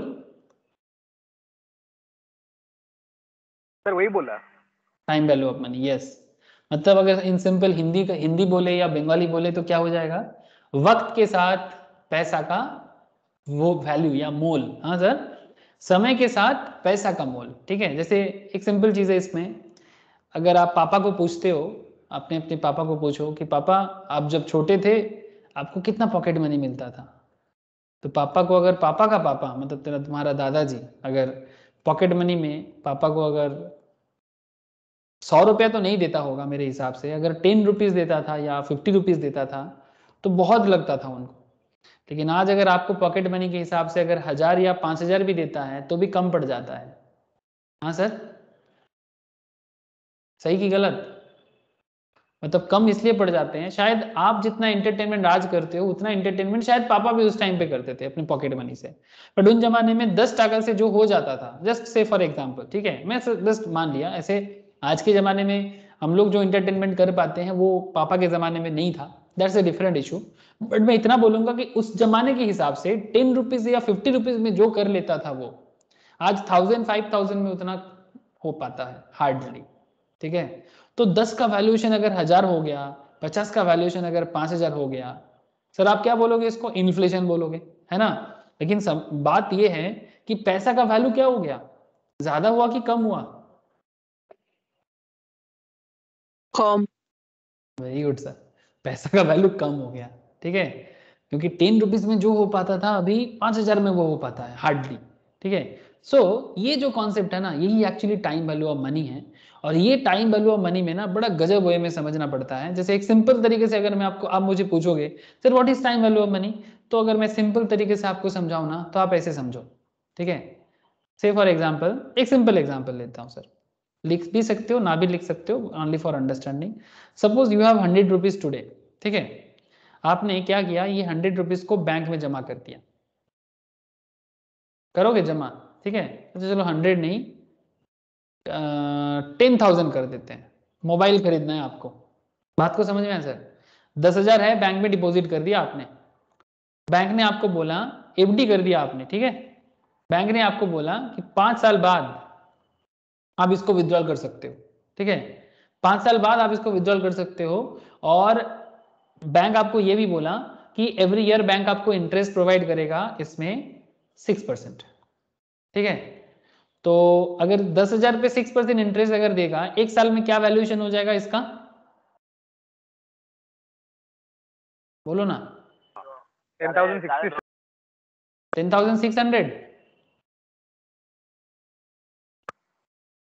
हाँ सर, है ना। एक साल में बात कर रहा हूँ, ठीक है, 1 ईयर में सिंपल समझा रहा हूँ। अभी अभी मैं 5 साल का हिसाब नहीं जाऊंगा, ठीक है। तो आप मुझे इतना चीज बताओ कि सपोज आपको एक मोबाइल खरीदना है, ठीक है। जो मोबाइल आपने इस साल देखा था 10,000 का है, लेकिन थोड़ा मॉडल में चेंजेस आ गया, थोड़ा सा रैम रोम में चेंजेस आ गया, अब वही मोबाइल मार्केट में 12,000 में मिल रहा है। बिकॉज अभी 10,000 का फोन में जो रैम मिल रहा था या जो स्क्रीन मिल रहा था वो आपको मजा नहीं आ रहा है। तो आपने सोचा कि नेक्स्ट ईयर खरीद लूंगा, बैंक में पैसा है, खरीद लूंगा। तो नेक्स्ट ईयर आपने मोबाइल खरीदने गया, तो दुकानदार बोल रहे सर इसका तो दाम 12,000 है, ठीक है। बिकॉज आपने थोड़ा सा टेक्नोलॉजी लेटेस्ट कर लिया था, थोड़ा सा। और जो पुराना टेक्नोलॉजी था उसका दाम 10,000 तो क्या छोड़ो, उसका दाम 8,000 हो गया, लेकिन आपका डिमांड हो गया 12,000 का। तो लेकिन आपके बैंक में एक साल में 6% इंटरेस्ट में कितना हुआ, 10,600 ही हुआ। अब आप मुश्किल में पड़ गए ना, आपका रिक्वायरमेंट है 12,000 का, लेकिन आपको मिला 10,600 का। तो पॉइंट इज दैट, अभी अभी सवाल क्या है कि ये जो 10,000 का चीज 12,000 हो गया, मैं इतना मान के चल रहा हूं कि ये 10,000 का चीज ही 12 हो गया, या 10 का चीज 11,000 हो गया, 10% या 12% में इंक्रीज कर गया।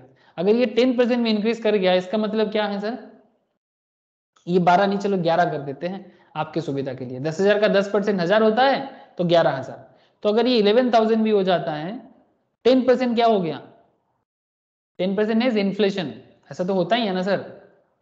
आप लोग मार्केट में कोई चीज खरीदने जाओ, लास्ट ईयर जिस दाम पे खरीदे थे, क्या इस साल सेम दाम में मिल जाता है क्या? मैक्सिमम प्रोडक्ट का क्या होता है, दाम बढ़ जाता है कि कम हो जाता है? मैक्सिमम प्रोडक्ट का बता रहा हूँ, एक आध प्रोडक्ट लेके नहीं मत बोलना सर इसका दाम कम हो गया। इस साल जो चीज आपको 10,000 में मिलता है, नेक्स्ट ईयर अगर इसी टाइप का प्रोडक्ट खरीदना है, दाम क्या होता है ज्यादातर केस में, इंक्रीज हो जाता है कि डिक्रीज हो जाता है? बोलो ना। बेड़े सर। बेड़े जाए, सिंपल सोचना, ठीक है, कॉमन सेंस लगाना। वो एक आध प्रोडक्ट कहां से जुगाड़ करके लाए, नहीं इसे इसका दाम कम हो गया, अरे भाई इसी एक प्रोडक्ट का बात नहीं कर रहे हैं, ओवरऑल सभी प्रोडक्ट सर्विसेज का बात कर रहे हैं। तो ज्यादातर चीजों का दाम बढ़ जाता है, ठीक है। इसका पीछे बहुत सारा रीजन है, इकोनॉमिक्स का बात आ जाएगा, इन्फ्लेशन, इन्फ्लेशन के साथ डिफ्लेशन, क्या क्या बात करना पड़ेगा। तो अभी इन्फ्लेशन में नहीं जाएंगे सर, ठीक है। तो जस्ट मैं आपको, लेकिन हाँ ये इन सिंपल इन्फ्लेशन ही है, ठीक है। तो अगर मार्केट में इन्फ्लेशन 10% है एवरेज, और बैंक आपको 6% दे रहा है, तो आप तो मुश्किल में पड़ गए। आपको चाहिए 11,000, बट आपको मिल रहा है 10,600। 400 कहां से लाओगे भाई, 400 कहां से लाओगे? जरूरत है आपका, अगर ये मोबाइल फोन छोड़ के बिजनेस का जरूरत होता तो भी मुश्किल में पड़ जाते। हाँ पढ़ते कि नहीं पढ़ते? 400 कहां, कौन देगा आपको? कोई आपका रिलेटिव तो नहीं लगता ना, बिजनेस में कोई रिलेटिव तो नहीं लगता कि भाई हाँ चलो ठीक है रिलेटिव हो आप मेरा ले लो। हाँ, बिजनेस में कौन रिलेटिव, कोई रिलेटिव नहीं। 400 कहां से जुगाड़ करोगे? तो आप फाइनेंशियली मुश्किल में पड़ गए। तो फाइनेंस आपको ये सब चीज समझाने के लिए हेल्प करेगा कि आपको टीबीएम यूज करके ही चलना पड़ेगा, जो आपको इन्फ्लेशन के साथ साथ कैसे चलना है वो भी सिखाएगा, कि मार्केट में इन्फ्लेशन कितना है, आपको कितना मिल रहा है, बैंक कितना दे रहा है, आपका बजट कितना है, क्या प्रोडक्ट आप ले सकते हो। बड़ा साइंटिफिक वे में समझाते हैं सर, ठीक है। तो ऐसे ही वेरियस सब क्वेश्चंस करेंगे आगे आगे, ठीक है। बोलो सर, बात समझ में आ रहा है?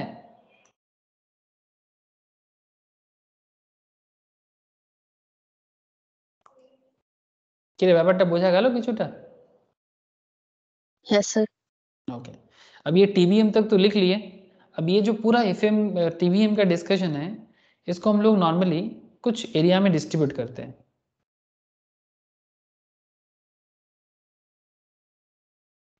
We divide our discussion on TVM into following parts। तो जो पहला पार्ट है ना सर, वो पार्ट 1 है, और पार्ट 1 जो है उसको हम लोग बोलते हैं सर इंटरेस्ट रेट। क्या बोलेंगे? Interest rate. ठीक है, वेट करना, मैं आपको बोला था ना इंटरेस्ट रेट समझाऊंगा, अभी इंटरेस्ट रेट समझाता हूँ। फिर पार्ट 2 में टीवीएम का क्वेश्चन आ जाएगा sir, that is compounding discounting वगैरह। इसमें लंबा चर्चा होता है, जिन लोगों को रिवीजन करना है, मैं कंपाउंडिंग डिस्काउंटिंग का क्वेश्चन आंसर का पूरा क्लासेस है मेरे पास, रिवीजन के लिए दे दूंगा। और जिनको लाइव करना है अभी लॉन्ग टर्म में, ठीक है, तो वो अभी करेगा लाइव में। अच्छा, फिर आ जाता है पार्ट 3, ये भी टाइम वैल्यू ऑफ मनी का ही है, एनुइटी। ये भी बहुत ज़बरदस्त है सर, पेंशन का जो पैसा मिलता है, ठीक है, ये सब एनुइटी होता है। ठीक है, पेंशन वगैरह का चलता है, प्रोविडेंट फंड वगैरह का। ठीक है, एनुइटी का कैलकुलेशन बहुत ज़रूरत होता है रियल लाइफ में। ठीक है, तो एनुइटी बहुत ज़रूरी है, तो वो भी आपको यहाँ पर मिल जाएगा टीवीएम सीख के। कंपाउंडिंग डिस्काउंटिंग, आज बैंक में इतना रख रहे हैं, 5 साल बाद बैंक इतना बोल रहा है, कितना हमें मिलेगा, उसके हिसाब से आप अपना बजट, कंट्रोल, फाइनेंस सब संभाल सकते हो। डिस्काउंट में क्या होता है कि फ्यूचर में इतना मिलेगा तो आज कितना रखना पड़ेगा। फ्यूचर में बैंक बोल रहा है आपको 1 लाख मिलेगा, तो आज कितना डिपॉजिट करने में आपको फ्यूचर में इतना मिल सकता है, डिस्काउंट करके लाना पड़ेगा। ठीक है, तो एक कंपाउंडिंग सिस्टम, एक डिस्काउंटिंग सिस्टम, एक एनुइटी सिस्टम। ठीक है, और एक सिस्टम होता है सर, वो भी थोड़ा एडवांस लेवल है, पार्ट 4 में रेसिडुअल का एक पैटर्न है। ठीक है, तो ये सब चीज़ें आपको नॉर्मली इन मतलब टीवीएम के अंदर कवर किया जाएगा। ठीक है, ओके। अच्छा सर, अभी बात करते हैं सर इंटरेस्ट पे। ठीक है, ये 4 पॉइंट है, बट अभी हम लोग हेडिंग करेंगे इंटरेस्ट रेट को।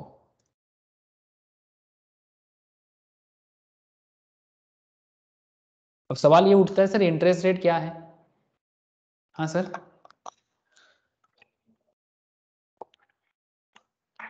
सर ये इंटरेस्ट रेट से क्वेश्चन पूछ लेता है कई बार। इंटरेस्ट रेट वही इंटरेस्ट रेट है सर जिसके लिए जो बैंक में या फाइनेंशियल इंस्टीट्यूशन में पैसा जमा करते हैं ना, तो वो बदले में कुछ मांगता है। वही इंटरेस्ट रेट के बारे में भी हम लोग यहाँ पर उसी इंटरेस्ट के बारे में बात करेंगे। लेकिन सवाल ये उठता है कि इकोनॉमिक्स ये इंटरेस्ट रेट को क्या समझाते हैं। ठीक है, देखो सर, ध्यान से देखो सर, इंटरेस्ट रेट हेडिंग कर लो इसको इंटरेस्ट रेट का, इसका एक दूसरा हेडिंग बना लो, कंपोनेंट्स ऑफ इंटरेस्ट रेट। क्या किया सर? कंपोनेंट्स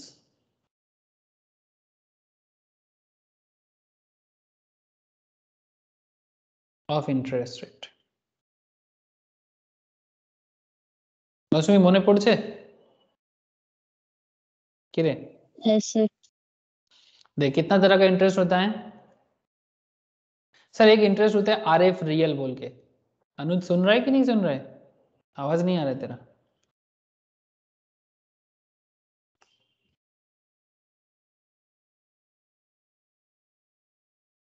एक होता है आरएफ रियल मतलब रिस्क फ्री रियल, एक होता है सर इन्फ्लेशन प्रीमियम, और एक क्या होता है रिस्क प्रीमियम। क्या होता है? Risk premium. आरएफ रियल क्या होता है? विदाउट इन्फ्लेशन, मतलब जब मार्केट में इन्फ्लेशन नहीं होता है ना, या फिर इन्फ्लेशन रेट आपको नहीं मिलेगा, या तो होता नहीं है या तो नहीं मिलेगा। ठीक है, इन्फ्लेशन रेट आपको नहीं दिया जाएगा, तब आपको आरएफ रियल इंटरेस्ट दिया जाता है। और जब आपको इन्फ्लेशन प्रीमियम मिलता है, इसका मतलब मार्केट में इन्फ्लेशन है, तभी आपको नॉमिनल इन्फ्लेशन प्रीमियम प्रोवाइड किया जाता है।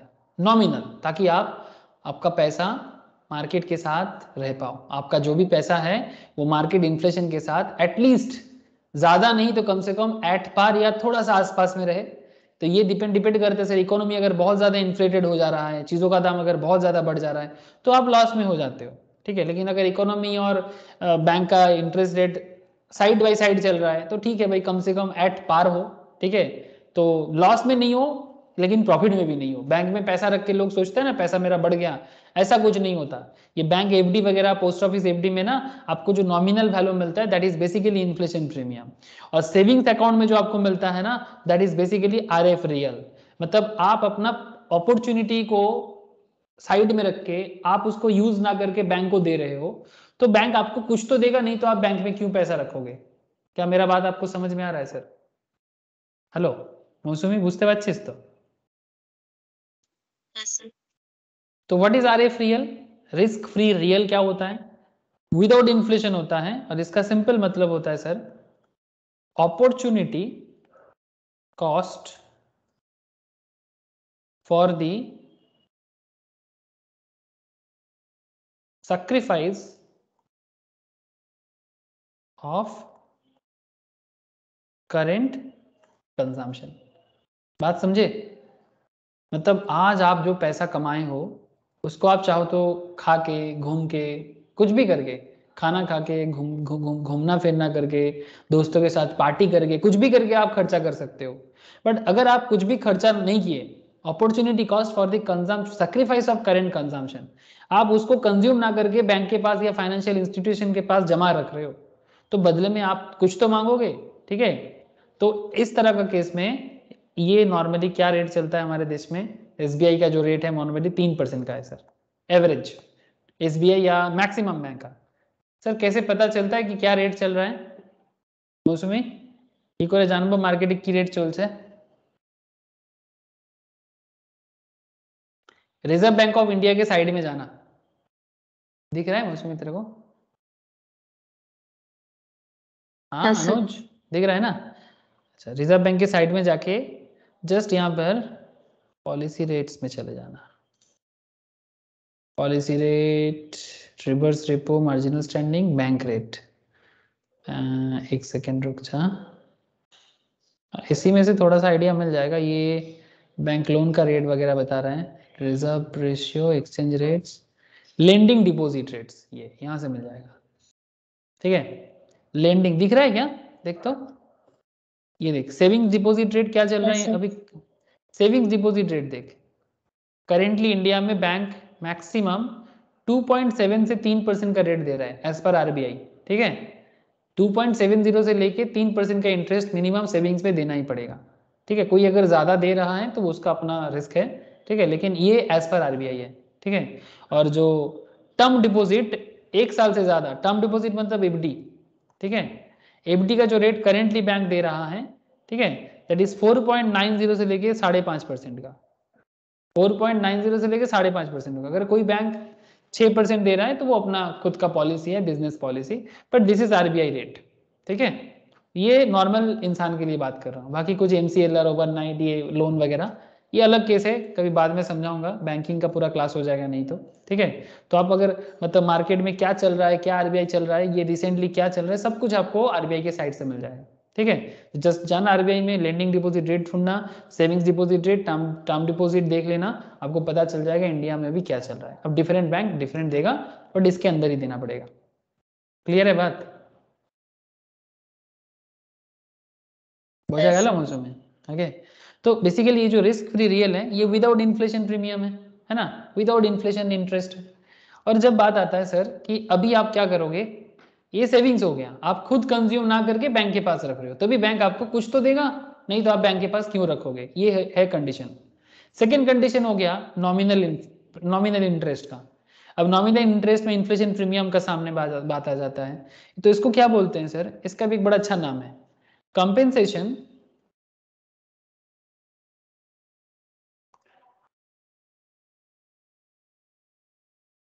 for the expected loss of purchasing power, expected loss of purchasing power, compensation for the expected loss of purchasing power। अब बात समझे? मतलब आप अगर बैंक में जैसे एफडी में जो इंटरेस्ट बैंक प्रोवाइड करते हैं, क्यों प्रोवाइड करते हैं, 5.5%, 6% का जो रेट बैंक में हम लोग देखते हैं, इसके पीछे क्या रीजन चलता है कि भाई आप बैंक के पास 4 साल, 5 साल, 1 साल, 2 साल पैसा जमा रखोगे, तो आपका पैसा बैंक के पास रहेगा, मार्केट में इन्फ्लेशन है, हाँ भारत में नॉर्मली 6% 7% इन्फ्लेशन एवरेज में रहता है। तो आज अगर आपके पास 100 रुपया है और मार्केट में अगर इन्फ्लेशन 6% है, तो आपका 100 रुपीज नेक्स्ट ईयर कितना हो जाएगा? इन सिंपल 100 में से 6% लेस कर दो, मतलब जो पैसा 100 रुपया है उसका मार्केट इन्फ्लेशन अगर 6% है तो 100 में से 6% चला जाएगा सर। तो जो 100 है ना वो एक्चुअली 94 है, नोट तो 100 का दिखेगा बट उसका रियल वैल्यू हो जाएगा 94। या फिर आप ऐसे सोचो उल्टा साइड से, इस साल जो चीज आप 100 रुपीज में परचेज करते हो, नेक्स्ट ईयर सेम चीज खरीदने में आपको कितना लग जाएगा? इफ इन्फ्लेशन इज 6%, 106, ठीक है 106। तो दोनों वे से आप समझ सकते हो। तो बेसिकली आपका क्या हो जा रहा है सर, अगर आज जो चीज का दाम 100 है, कल अगर उसका दाम 106 हो जाएगा, और अगर आपका पैसा बैंक में रखने के बाद भी बैंक पैसा में इंटरेस्ट नहीं भरेगा, तो आप गरीब नहीं बन जाओगे, आपका परचेसिंग पावर कम नहीं हो जाएगा? हाँ सर, होगा कि नहीं होगा? हाँ सर। तो इसीलिए आप एफडी में पैसा रखोगे, बैंक उसको लेके क्या करेगा वो बैंक जाने, बैंक का बिजनेस है, ठीक है। लेकिन आप क्यों रखोगे? आप रखोगे क्योंकि बैंक ताकि आपको इंटरेस्ट भरे। लेकिन क्यों इंटरेस्ट भरेगा बैंक आपको? और वो भी सिर्फ आरएफ रियल से नहीं होगा, आपको थोड़ा नॉमिनल इंटरेस्ट देना पड़ेगा, इन्फ्लेशन प्रीमियम देना पड़ेगा आपको। तो उसमें क्या हो जाता है, ये जो 3% जो सेविंग्स में मिलता है वो तो मिलता ही है, साथ में और 3% ऐड कर दो। ये 3% क्यों? इन्फ्लेशन के कारण। कई बार देखना, इन्फ्लेशन अगर कंट्रोल होता है ना तो एफडी रेट कम हो जाता है, इन्फ्लेशन कंट्रोल होने से एफडी रेट कम हो जाता है, इन्फ्लेशन हाई होने से एफडी रेट बढ़ जाता है, ठीक है। तो यही हो जाता है, इसीलिए मार्केट में आपने देखा ना कि ऑलमोस्ट 5.5-6% का ही रेट चलता है, सीनियर सिटीजन के लिए 6.5 तक जाता है ना। इसीलिए স্যার एफडी এখন रेट, ইনফ্লেশন কেমন? करेंट इन्फ्लेशन वही 6.7 ऐसा चल रहा है सर। ये कोरोना के बाद थोड़ा सा मुश्किल हुआ था, इसके लिए आपको कहाँ जाना पड़ेगा, विकीपीडिया सोर्स यूज कर सकते हो, वो लोग मोटा मोटी ठीक दिखाता है। इंडियन इकोनॉमी अपडेट रहता है, इंडियन इकोनॉमी मतलब विकीपीडिया अपडेट रहता है, इतना मैं आपको बोल सकता हूँ। इसका इंडियन इकोनॉमी में इन्फ्लेशन रेट,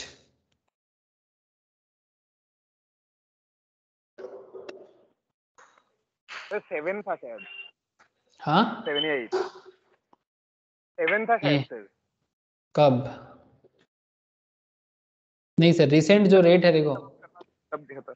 हाँ बोल, ये देख सर, ये देख नहीं सर कंज्यूमर, याद 7 ये होना देख चाहिए। नहीं 7 नहीं, 7 एवरेज में बता सकते हो आप, ठीक है। बट ये देखो रिसेंट ट्रेंड में, ये देखो सितंबर 2021 का जो है वो 4.35 इन्फ्लेशन।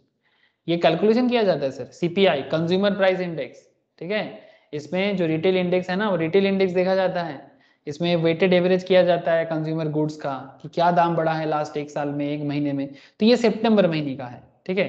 तो 4.35 ये सितंबर मंथ का सीपीआई है कंज्यूमर। दो तरह का होता है इन्फ्लेशन, एक डब्ल्यूपीआई या एक सीपीआई, बहुत वाइटल है, ये भी स्टॉक मार्केट में सिखाया जाता है sir, wholesale price index and consumer price index, ठीक है। ये इकोनॉमिक्स भी है, ठीक है। तो ये किस तरह से मार्केट को कंट्रोल करता है। ऐसे एवरेज में देखा जाए 4.9 2020 का एस्टिमेट था 5% का, ठीक है। तो ये है, और अगर हाँ अभी क्या है ना, ये मंथली वाइज है, ठीक है, ये मंथली वाइज है। अगर आप इसको एनुअल बेसिस में देखना चाहोगे, एनुअल इन्फ्लेशन यहाँ पर, एनुअल इन्फ्लेशन के लिए देखते रखो, इन्फ्लेशन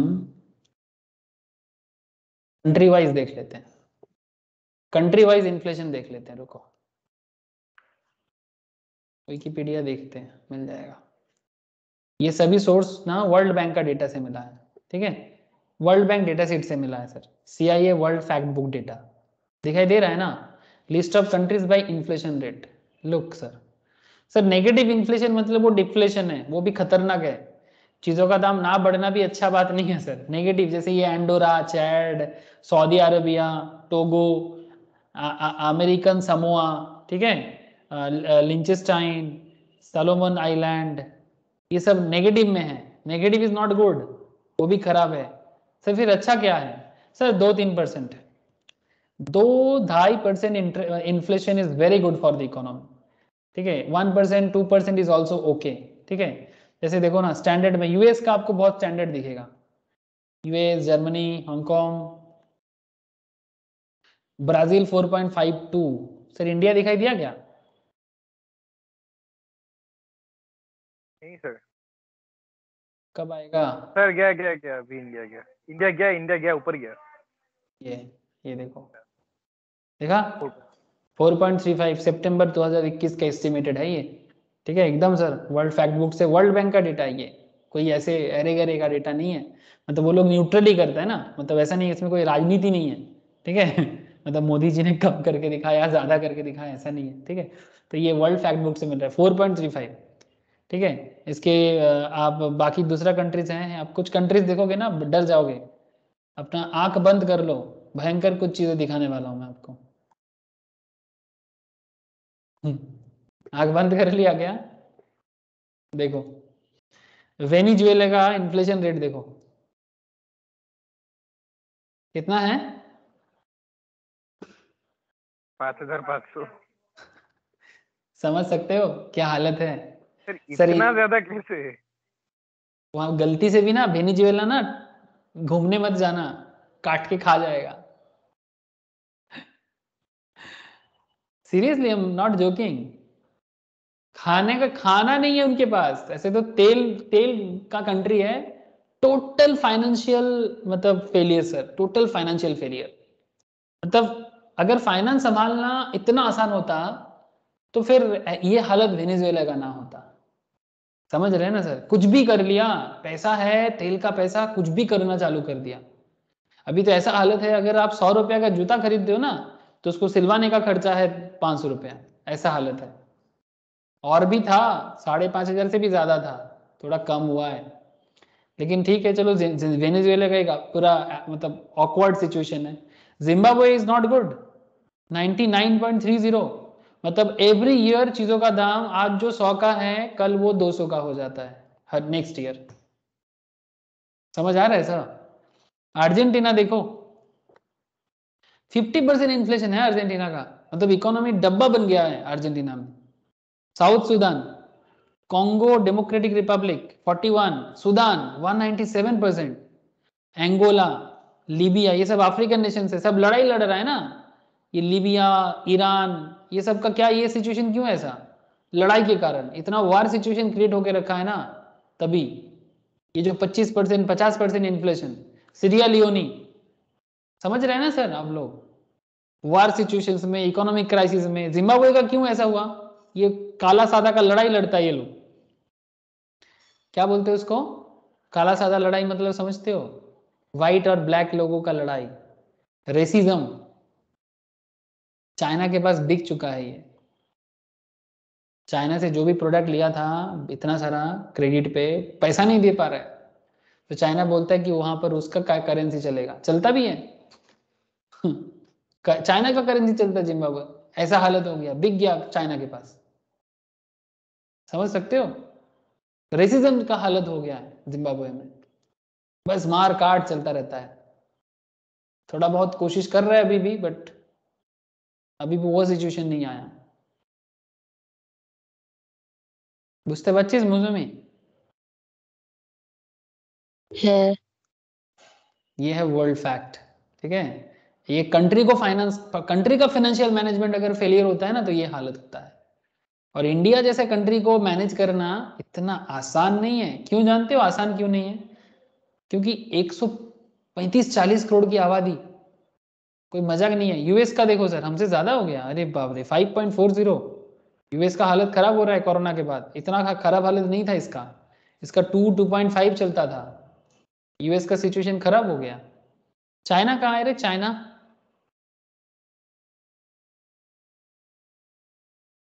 चाइना दिखा क्या?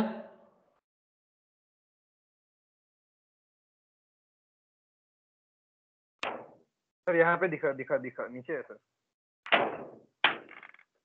ये देखो मिल गया 2.5, ठीक है। तो ये है इंटरेस्ट की इन्फ्लेशन की सिचुएशन इन डिफरेंट कंट्रीज, ठीक है। छोड़ो, आ जाते हैं वापस। तो क्यों बैंक 3% सेविंग्स में देता है, क्यों बैंक एफडी में 6% देता है? और क्यों बैंक? बैंक तो नहीं देता, बिकॉज इंडिया का बैंकिंग सिस्टम तो 6% में खत्म। हाँ, लेकिन आपको रिस्क प्रीमियम भी चाहिए होता है। सर रिस्क प्रीमियम कब मिलता है जानते हो? हाँ, रिस्क प्रीमियम कब मिलता है? आप ऐसे लिख सकते हो, म्यूचुअल फंड से सब इन्वेस्ट कर ले। पैसा डूब सकता है। आप ऐसे लिख सकते हो सर, पैसा डूब सकता है। जहां पर आपका पैसा डूब सकता है वहां पर क्या होता है, वहां आपको इन्फ्लेशन रिस्क प्रीमियम चाहिए। क्या चाहिए आपको? Risk premium. मतलब 3% जो आपको सेविंग्स में मिलता है वो तो चाहिए ही, 6% जो आपको बैंक में एफडी में मिलता है वो भी चाहिए, है ना? तो 3 + 6 कितना हो गया? 9। सर आपको और 5%, 6% चाहिए कम से कम, है ना? तो और 5% कर दो, कितना हो गया? 6 + 3 + 5, मतलब 6 3 9 5 14%, है ना? या फिर आप इसको 6% कर दो, मतलब अगर पैसा डूब जाएगा तो इसके लिए एक्स्ट्रा 6%, तो एटलीस्ट 15% जो आपको एटलीस्ट म्यूचुअल फंड से चाहिए या फिर स्टॉक मार्केट से चाहिए,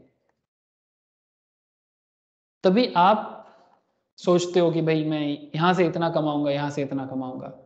ठीक है? अगर आपको स्टॉक मार्केट से भी 6-8% मिल जाता है तो फिर क्यों फालतू में, मतलब बैंक से ही अगर 6-8% मिल जाता है और कोई अगर स्टॉक मार्केट से 6-8% कमाते हैं तो क्या मतलब है उसको स्टॉक मार्केट में पैसा डालने का? हाँ, इतना रिस्क उठा के 6-8% कमाने के लिए पैसा डालने का कोई जरूरत नहीं है। उससे अच्छा है बैंक में चुपचाप रखो और चैन की शांति में सो जाओ। ठीक है? सेंसेक्स निफ्टी के साथ अपने दिल की धड़कन को बढ़ाने का कोई जरूरत नहीं है। समझे सर? इंटरेस्ट का खेल समझ में आया सर? 3 तरह का इंटरेस्ट हो गया, RF real, nominal and risk premium. ठीक है? বোঝা গেছে? ऐसे अब कई बार सवाल पूछते हैं sir, types of interest rate बोल के, तो तब आपको ऐसे लिखना पड़ता है, रियल वर्सेस नॉमिनल। ठीक है? Real versus nominal. रियल का मतलब क्या है? Without inflation premium.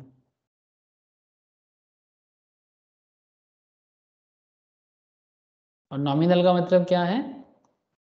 With inflation premium.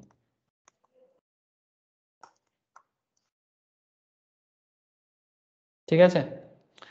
Okay, फिर आपको और एक चीज पूछते हैं, रिस्क फ्री की रिस्क एडजस्टेड। ठीक है? इंटरेस्ट रेट का और एक चीज होता है सर, एक होता है रिस्क फ्री और एक होता है रिस्क एडजस्टेड।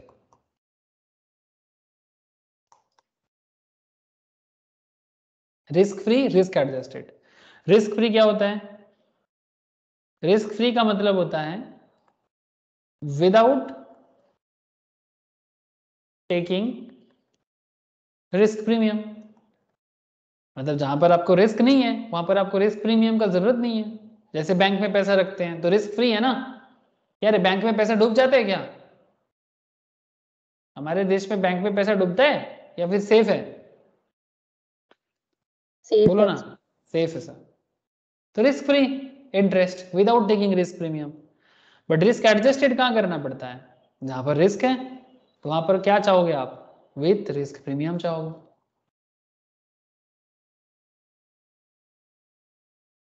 यही है इंटरेस्ट की कथा। ये जो अभी आपसे बात किया सर, ये सब क्या है? इंटरेस्ट की कथा। ठीक है? मतलब इंटरेस्ट की कहानी। ये क्यों इंटरेस्ट में ये इंटरेस्ट मिलता है, क्यों इंटरेस्ट में इन्फ्लेशन के साथ क्या एडजस्टमेंट चलता है, कितना तरह का इंटरेस्ट हो सकता है, ये डिफरेंट काइंड ऑफ कुछ केसेस हैं इंटरेस्ट रिलेटेड, एक बार लिख लो, आपको थोड़ा और क्लैरिटी आ जाएगा। केस 1, ध्यान से सुनना। वी आर पुटिंग मनी, हम लोग पैसा रखते हैं ना, we are putting money somewhere, मतलब बैंक वगैरह में। We are putting money somewhere where there is no risk ऐसे जगह में पैसा रखते हो जहां पर रिस्क नहीं है और इन्फ्लेशन भी नहीं है। रिस्क नहीं है, इन्फ्लेशन भी नहीं है, क्या चाहते हो फिर बोलो? We required, what we required, बोलो। ऐसा जगह में पैसा रखना चाहते हो जहां रिस्क भी नहीं है, इन्फ्लेशन भी नहीं है। कितना मांगोगे या क्या मांगोगे? किस तरह का इंटरेस्ट चाहिए आपको? अगर इन्फ्लेशन नहीं है, हाँ सर, ऐसे इकोनॉमी, एक ऐसा इकोनॉमी जहां इंटरेस्ट इन्फ्लेशन नहीं है। हाँ, RF रियल चाहिए। Very good sir, you need RF real. RF real मतलब रिस्क फ्री रियल मनी, ठीक है? बिकॉज इंटरेस्ट नहीं है ना, कुछ भी रिस्क नहीं है, इन्फ्लेशन नहीं है, क्या करोगे पैसा इतना लेके? और देगा भी नहीं बैंक आपको बैंक वगैरह आपको देगा भी नहीं, तो you need risk free real, ठीक है? तो इसको बोलेंगे रिस्क फ्री रियल अमाउंट। तो अगर मैं इंडियन हिसाब से बताऊं, करेंटली 3% रेट चल रहा है, ठीक है? कई बार 4% भी चलता था, एक जमाना था 2013-14 के टाइम पे 14-15 ऐसे चलता था, 4% इंटरेस्ट मिल जाता था सर SBI वगैरह में, ठीक है? कोई कोई तो 6% भी देता था, कोटक महिंद्रा बैंक, ठीक है? 6% सेविंग्स में दे देता था, ठीक है? उस टाइम पे इन्फ्लेशन भी बड़ा हाई था सर, लेकिन अभी नहीं है उतना, तो कम कर दिया। Risk free real 3%, okay? समझे सर? केस 2 बताइएगा सर। हाँ अनुज, तेरे को समझ में आ रहा है? थोड़ा बहुत। थोड़ा बहुत क्यों? क्या ऐसा ऐसा क्या चीज बता दिया मैंने कि थोड़ा बहुत? सर नहीं सर, वो जैसे नो रिस्क नो इन्फ्लेशन आप बोला ना सर, इंडिया में भी 3% चल रहा है, लेकिन इन्फ्लेशन रेट तो चल रहा है 4.35 का, तो वो समझ में नहीं आया। अरे मैं यहाँ पर क्या बोला? No risk no inflation. अगर तुम ऐसे जगह में पैसा रखते हो तो तुमको क्या चाहिए, ये पूछा गया आपको। तुमने ऐसे जगह में पैसा रखा जहां पर रिस्क नहीं है, मतलब पैसा डूबने का चांसेस नहीं है, और जहां पर इन्फ्लेशन नहीं है।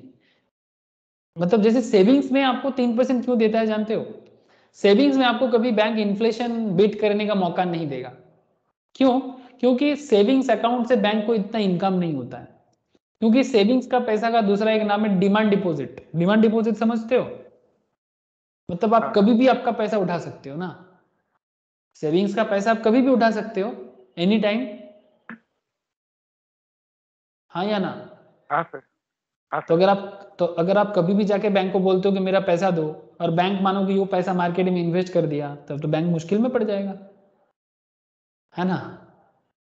तब तो बैंक मुश्किल में पड़ जाएगा ना, क्योंकि वो तो आपने तो लॉक इन नहीं किया। FD वगैरह में क्या होता है, जो डिमांड मतलब टाइम डिपॉजिट होता है, वो टाइम डिपॉजिट में क्या होता है कि वो पैसा लॉक इन हो जाता है ना, लॉक कर देते हो 2 साल 3 साल के लिए, बैंक लॉक कर देता है।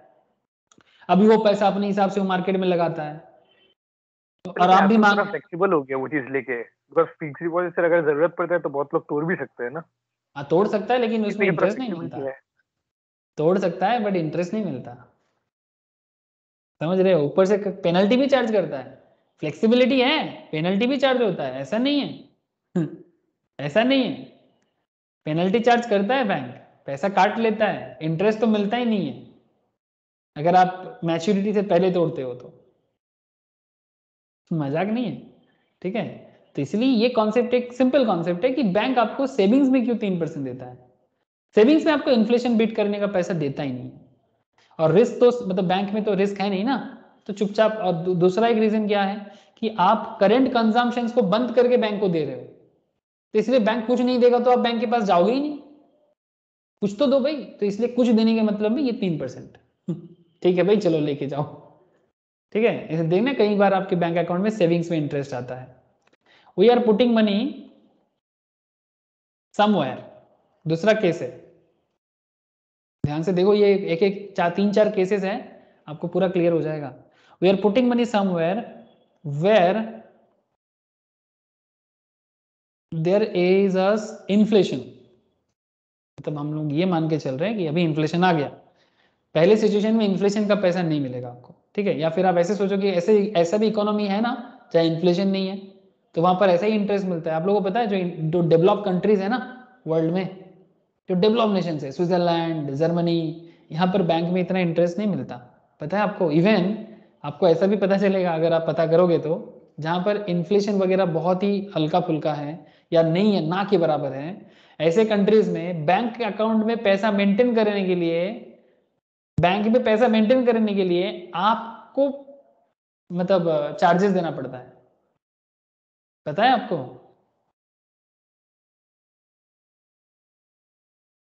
हाँ sir. Sir bank account charges तो नॉर्मली भी लेते हैं सर। हाँ नॉर्मली वो तो लेते नहीं ही है नहीं, सर। जैसे हमारे यहाँ पर बैंक अकाउंट का चार्जेस वो देखना पड़ता है कि आप किस तरह का अकाउंट मेंटेन कर रहे हो। करंट अकाउंट मेंटेन में तो चार्जेस लेता है वो, ठीक है, बट नॉर्मल सेविंग्स तो अकाउंट में नॉर्मल चार्जेस सेविंग्स नहीं अकाउंट लेता। में भी लेता है? नहीं, नॉर्मल लेता है सेविंग्स सर? अकाउंट में नहीं, वो डिपेंड करता है कि किस तरह का डेबिट सेविंग्स कार्ड है। चार्जेस वगैरह तो रहता ही है ना सर? डेबिट कार्ड का तो वो देखो वो चार्जेस अलग है रहते ना, हैं अलग से। वो उसका अलग है ना, डेबिट कार्ड वगैरह का अलग है, बट नॉर्मल अकाउंट मेंटेन करने के लिए मेरे वो अकाउंट से नॉर्मली सर कर, बैंकिंग चार्जेस कटते रहता है सर। हाँ करते रहता है, लेकिन वहां पर तो बैंक अकाउंट चलाने के लिए आपको चार्जेस काट लेता है। इंटरेस्ट तो देता ही नहीं है, ऐसा भी है, इंटरेस्ट देगा भी नहीं। आपको अपने घर में पैसा सेफ नहीं लग रहा है, आप बैंक में जाके लॉकर में रख लो। इस तरह का। लेकिन हाँ एफडी वगैरह वगैरह में ऑब्वियसली उनको देना पड़ता है। तो मतलब ये सिस्टम चलता है वर्ल्ड में, बहुत जगह छोटा है बैंक। आप। हाँ हाँ सर। क्या? मतलब कुछ छोटा बैंक सर नोटिस किया कोलकाता में भी, गुवाहाटी में भी, तो छोटा छोटा हाँ बैंक होता है ना सर, ये लोग हाँ 9% तक का एफडी में देते हैं इंटरेस्ट। 9%, 9.25, किसी का 10.2, वैसा भी वो देखा हुआ सर। वो बैंक नहीं है रे बाबा, वो बैंक तो नहीं है। ऐसा कौन सा बैंक है जो 9% सेविंग पे इंटरेस्ट देता है, नाम बता। सर 9.25 हम लोग के यहाँ पे है। अरे ये छोटा नाम सा बता है बैंक। मतलब नया बैंक है। नाम ही तो नहीं याद नहीं, नहीं सर, वही इशू हो गया है। नया वो खुला है बैंक कुछ एक बैंक। नहीं नहीं, वो बैंक नहीं है, तो नाम पता कर उसका। बैंक है सर, मैं आपको भेजूंगा, रुके सर वो दिखाऊंगा ठीक है मैं तू आपको। भेजना, बैंक हो ही नहीं सकता। सेविंग्स में 9% इंटरेस्ट देता है, या तो ऑफर चल रहा होगा, मतलब बैंक सेविंग्स नहीं है नहीं वो। Sir, FD FD. ठीक है, हाँ एफडी पे दे सकता है, डिपेंड करता है उसका क्या है। एफडी में देते लेकिन हैं। नेशनलाइज्ड बैंक वगैरह जो होगा ना सर, ठीक है, कुछ कोऑपरेटिव बैंक भी चलता है, ठीक है, कोऑपरेटिव सिस्टम में भी कुछ बैंक चलता है स्टेट गवर्नमेंट अंडरटेकिंग में, ठीक है, दैट उसका डिफरेंट रूल्स रेगुलेशन हो सकता है। पर जो नेशनलाइज्ड बैंक है, जो आरबीआई कंट्रोल में टोटली चलता है, ठीक है, उनके लिए देना मुश्किल है, उनके लिए देना मुश्किल है। ठीक है, तू बैंक का नाम भेजना, मैं तेरे को बता दूंगा वो क्या बैंक है। ओके, चलो ये खत्म करते हैं थोड़ा सा। अच्छा, we are putting money somewhere where there is inflation, जहां पर इन्फ्लेशन है बट रिस्क नहीं है, बट नो रिस्क। क्या चाहिए आपको, बताओ, बोलो sir. We require sir we require risk free nominal, है ना, risk free nominal. Nominal, nominal क्यों होगा सर? अरे सर तुम अपना, इन्फ्लेशन है ना सर। हाँ इसीलिए तो नॉमिनल चाहिए तुम्हें, भूल गया क्या? ये वाला सिचुएशन, ये देख, रिस्क फ्री रियल कब मिला था, जब तुम अपने कंजम्पशन बंद करके बैंक के पास पैसा रखा था। नॉमिनल कब मिला था तुम्हें, ओ जब तुम, सॉरी सॉरी सॉरी, हाँ है ना, sorry, nominal nominal nominal, sorry sir, compensation हाँ। For the expected loss of purchasing power, कि आप बैंक के पास पैसा रखोगे तो आपका पैसा तो बढ़ेगा नहीं, मतलब अगर आप खुद के पास नहीं रखोगे तो बैंक के पास जमा करते हो तो आपका परचेसिंग पावर कम हो सकता है, तो आप बैंक को बोलते हो कि भाई मेरे को इंटरेस्ट बढ़ा दो, नहीं तो मेरा पैसा कम से कम समय के साथ एट पर तो हो जाना चाहिए, टाइम के साथ तो एट पर होना चाहिए ना, कम से कम, है ना, तो इसके लिए वो ऐसा करता है। तो वही आपको यहाँ पर सिचुएशन है कि आपको एक ऐसा सिचुएशन में डाला गया कि जहां पर रिस्क तो है नहीं बट इन्फ्लेशन है, ठीक है, no risk but inflation is there, तो what do you need, risk free nominal rate, ठीक है, रिस्क फ्री नॉमिनल। तो क्या हो जाएगा, 3%, और उसमें कितना जोड़ सकते हैं सर, करेंट रेट के हिसाब से बात करें तो और 3%, है ना, करेंटली। एक जमाने में 5% भी ऐड होता था, 2013-14 में मैं 5% ऐड करके सिखाता था, क्यों, क्योंकि उस टाइम पे इन्फ्लेशन, मतलब बैंक में एफडी 8% चलता था, बट आजकल बैंक एफडी 6% में ही सीमित है, 6 साढ़े 6 हार्डली, तो मैं 6% मान के चल रहा हूँ, ठीक है, ये नेशनलाइज्ड बैंक का डेटा बता रहा हूँ मैं आपको एज पर आरबीआई। अच्छा, इसमें एक नोट लिखना सर, आपको जो 6% लग रहा है ना, 3% प्लस 3% 6%, ये एग्जैक्टली थोड़ा सा ज्यादा होगा 6% से, क्यों, कंपाउंडिंग का एक केस इसमें आता है, जैसे कि adding 3 + 3 is simple, adding 3 + 3 is simple, है ना, 3 + 3 तो 6 ही होता है, बट ये अप्रोक्स है, आपको इससे थोड़ा ज्यादा मिलता है, but approx. The accurate figure इसको बोलते हैं active interest. The accurate answer is multiplicator. Sir easy है, सर इजी है। Multiplicator that is risk free nominal equals to क्या हो जाता है जानते हो? मतलब जब आप 3% मिलता है आपको, तो इसके लिए आपको कितना मिलेगा? मतलब if you invest 1 rupee then you will get 0.03 paisa. तो 1.03 मतलब 1 टका डालने से 1 टका 03 पैसा हो जाता है व्हेन देयर इज ए 3%। ठीक है, तो 1.03 इंटू 1.03। सर 2 बार 1.03 क्यों किए? -1। सर इसको कैलकुलेट करके मुझे एक बार बताओगे, फिर मैं आपको समझाता हूँ कि ऐसा क्यों किया। इसको बोलते हैं सर मल्टीप्लीकेटर।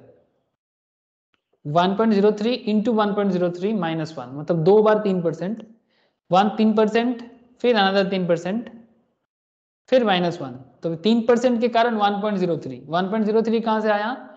3% को डिवाइड करना, 3 डिवाइडेड बाई 100 कि क्या आता है? 0.03 आएगा।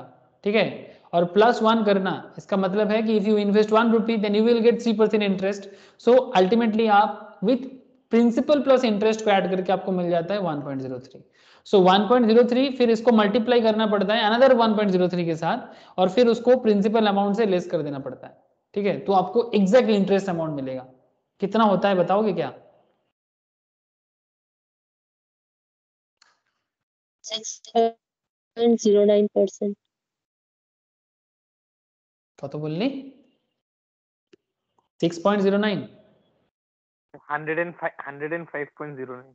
हाँ, तो 6.09 वो मेरा -1 किए 5.09 आएगा -1 करने के बाद। हाँ -1 करके ही तो बोलो। मतलब पहले 1.03 उसको 2 बार इंटू करो, 1.03 इंटू करके इक्वल्स मार दो तो 1.609 होगा। वहां से 1 को हटा दो, 0.0। 1.6.09 आ रहा है सर। हाँ, उसको इंटू 100 कर दो, -1। 6.09 होगा। इंटू 100 करना होगा जो भी आएगा, परसेंटेज में कन्वर्ट करना। ठीक है, तो 1.03 ऐसे करो ना,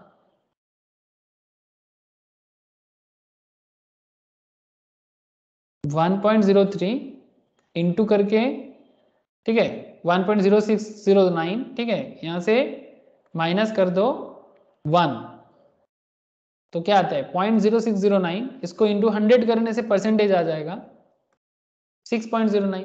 ठीक है, तो सर एक्चुअली क्या होता है ना, सर जब आपको 1.03 इंटू 1.03 था, मैं 103 कर दिया। ओ ठीक है, तो एक्चुअली यहाँ पर क्या हो रहा है, ये 1.03 दो बार क्यों किए? बिकॉज आपको पहले जो 3% मिला, वो 3% का मतलब है कि 1 टका डालने से 1 टका 03 पैसा, फिर अनदर 3% मिला तो अनदर 1.03। तो ये एक्चुअली मल्टीप्लीकेटर बैंक यूज करते हैं रियल लाइफ में। ठीक है, कंपाउंडिंग करके। तो ये 1.03 इंटू और फिर प्रिंसिपल को हटाने से आपको एग्जैक्ट इंटरेस्ट मिला। तो जो 6% आपको दिख रहा था ना, ये एग्जैक्ट 6% नहीं होता, उससे थोड़ा ज्यादा होता है जब मल्टीप्लिकेटर यूज किया जाता है। तो रियल में बैंक ये सिस्टम फॉलो करता है, इसलिए मैंने आपको इसका नोट लिखा है। ठीक है, अच्छा ये केस 2 था। लेकिन हाँ अप्रॉक्स मतलब नॉर्मल में आप 6% बोल सकते हो, बट वो थोड़ा ज्यादा होता है रियल में। ठीक है, इसको एक्टिव मतलब इंटरेस्ट भी बोला जाता है। आपको कई बार एग्जाम में पूछ भी लेता है इस तरह का, तो आपको ऐसे ही कैलकुलेट करके बताना पड़ता है। केस 3 और 2 केस है, केस 3 एक केस 4, फिर हो जाएगा। We are putting money somewhere, मतलब ऐसे जगह में आप पैसा रखते हो वेयर जहां पर there is risk but no inflation. Risk है बट इन्फ्लेशन नहीं है। बोलो कितना चाहिए आपको?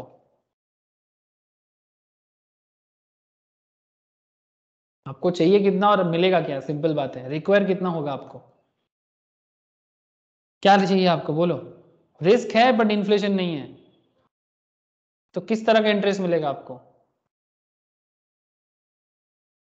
मौसमी बोल। रिस्क एडजस्टेड रियल मिलेगा आपको, रिस्क एडजस्टेड। तो बेसिकली आपको जो सेविंग्स का 3% है वो मिलेगा, और रिस्क के लिए जो 6% माना था ना हम लोगों ने, ये वाला, ये देखो रिस्क के लिए कितना था, 6% था, ठीक है, ये 6% आएगा, ठीक है। तो रिस्क के लिए 3, मतलब सेविंग्स का जैसा तो उतना तो मिलेगा ही आपको, तो सेविंग्स का 3 और रिस्क का 6, तो अल्टीमेटली आपको 9% मिलेगा। रिस्क है बट इन्फ्लेशन नहीं है, ये इन्फ्लेशन नहीं देगा आपको, रिस्क के लिए थोड़ा ज्यादा दे देगा। ये कोऑपरेटिव बैंक वाले ऐसे देते हैं सर, ठीक है। कोऑपरेटिव जैसे बोल रहा था ना, तो कि सर देता है 9% इंटरेस्ट, बिकॉज वो मतलब कहीं पर बंद भी हो सकता है, तो रिस्क है ऐसे जगह में पैसा रखना, ठीक है। निधि बैंक भी बोलते हैं उसको, क्या बोलते हैं उसको, निधि। नॉर्मली जो एम्प्लॉइज होते हैं वो रखते हैं पैसा, समझते हो, निधि का मेंबर बनना पड़ता है। साउथ में बहुत चलता है, साउथ में बहुत है निधि सिस्टम, ठीक है। ओके, ये कंपनी लॉ में पढ़ा है हमें ये चीज। अच्छा, तो इसका भी इफेक्टिव क्या हो जाएगा, इसका भी इफेक्टिव ऐसा हो जाएगा सर, 1.03 इंटू 1.06, तो एग्जैक्टली यही होगा -1, तो आपका इफेक्टिव रेट हो जाएगा 9.18। करके देखो एक बार, नॉट एग्जैक्टली 9%, उससे थोड़ा ज्यादा 9.18% मिल जाएगा आपको, ठीक है। हाँ सर, 9.18 आ रहा है, हाँ बोल। 9.18 आ रहा है सर। हाँ, case 4 and the last concept, we are putting money somewhere where there is a risk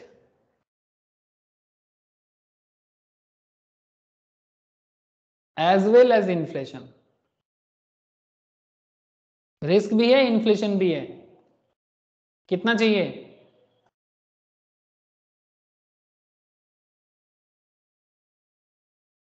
बोलो सर बोलो, कितना चाहिए आपको।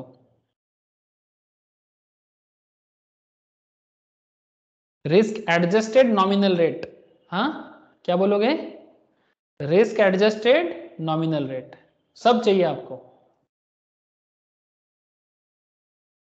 म्यूचुअल फंड, ठीक है, सेविंग्स का 3 चाहिए, नॉमिनल का 6 चाहिए, और रिस्क का 6 चाहिए, तो 6 6 12 3 15, 15% चाहिए। बट इफेक्टिव वे में बात करूं तो कितना चाहिए आपको, ये तो 15% अप्रॉक्स हो गया, बट इफेक्टिव इंटरेस्ट कितना हो जाएगा, थोड़ा ज्यादा होगा। कैसे करोगे,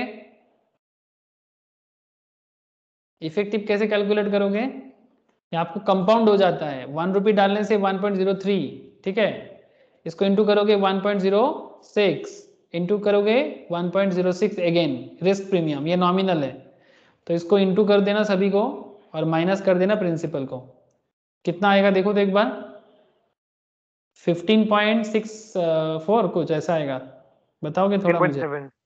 15.7 15.7 इफेक्टिव रेट ऐसा होगा सर, ठीक है। ये कॉन्सेप्ट फॉलो होता है रियल में,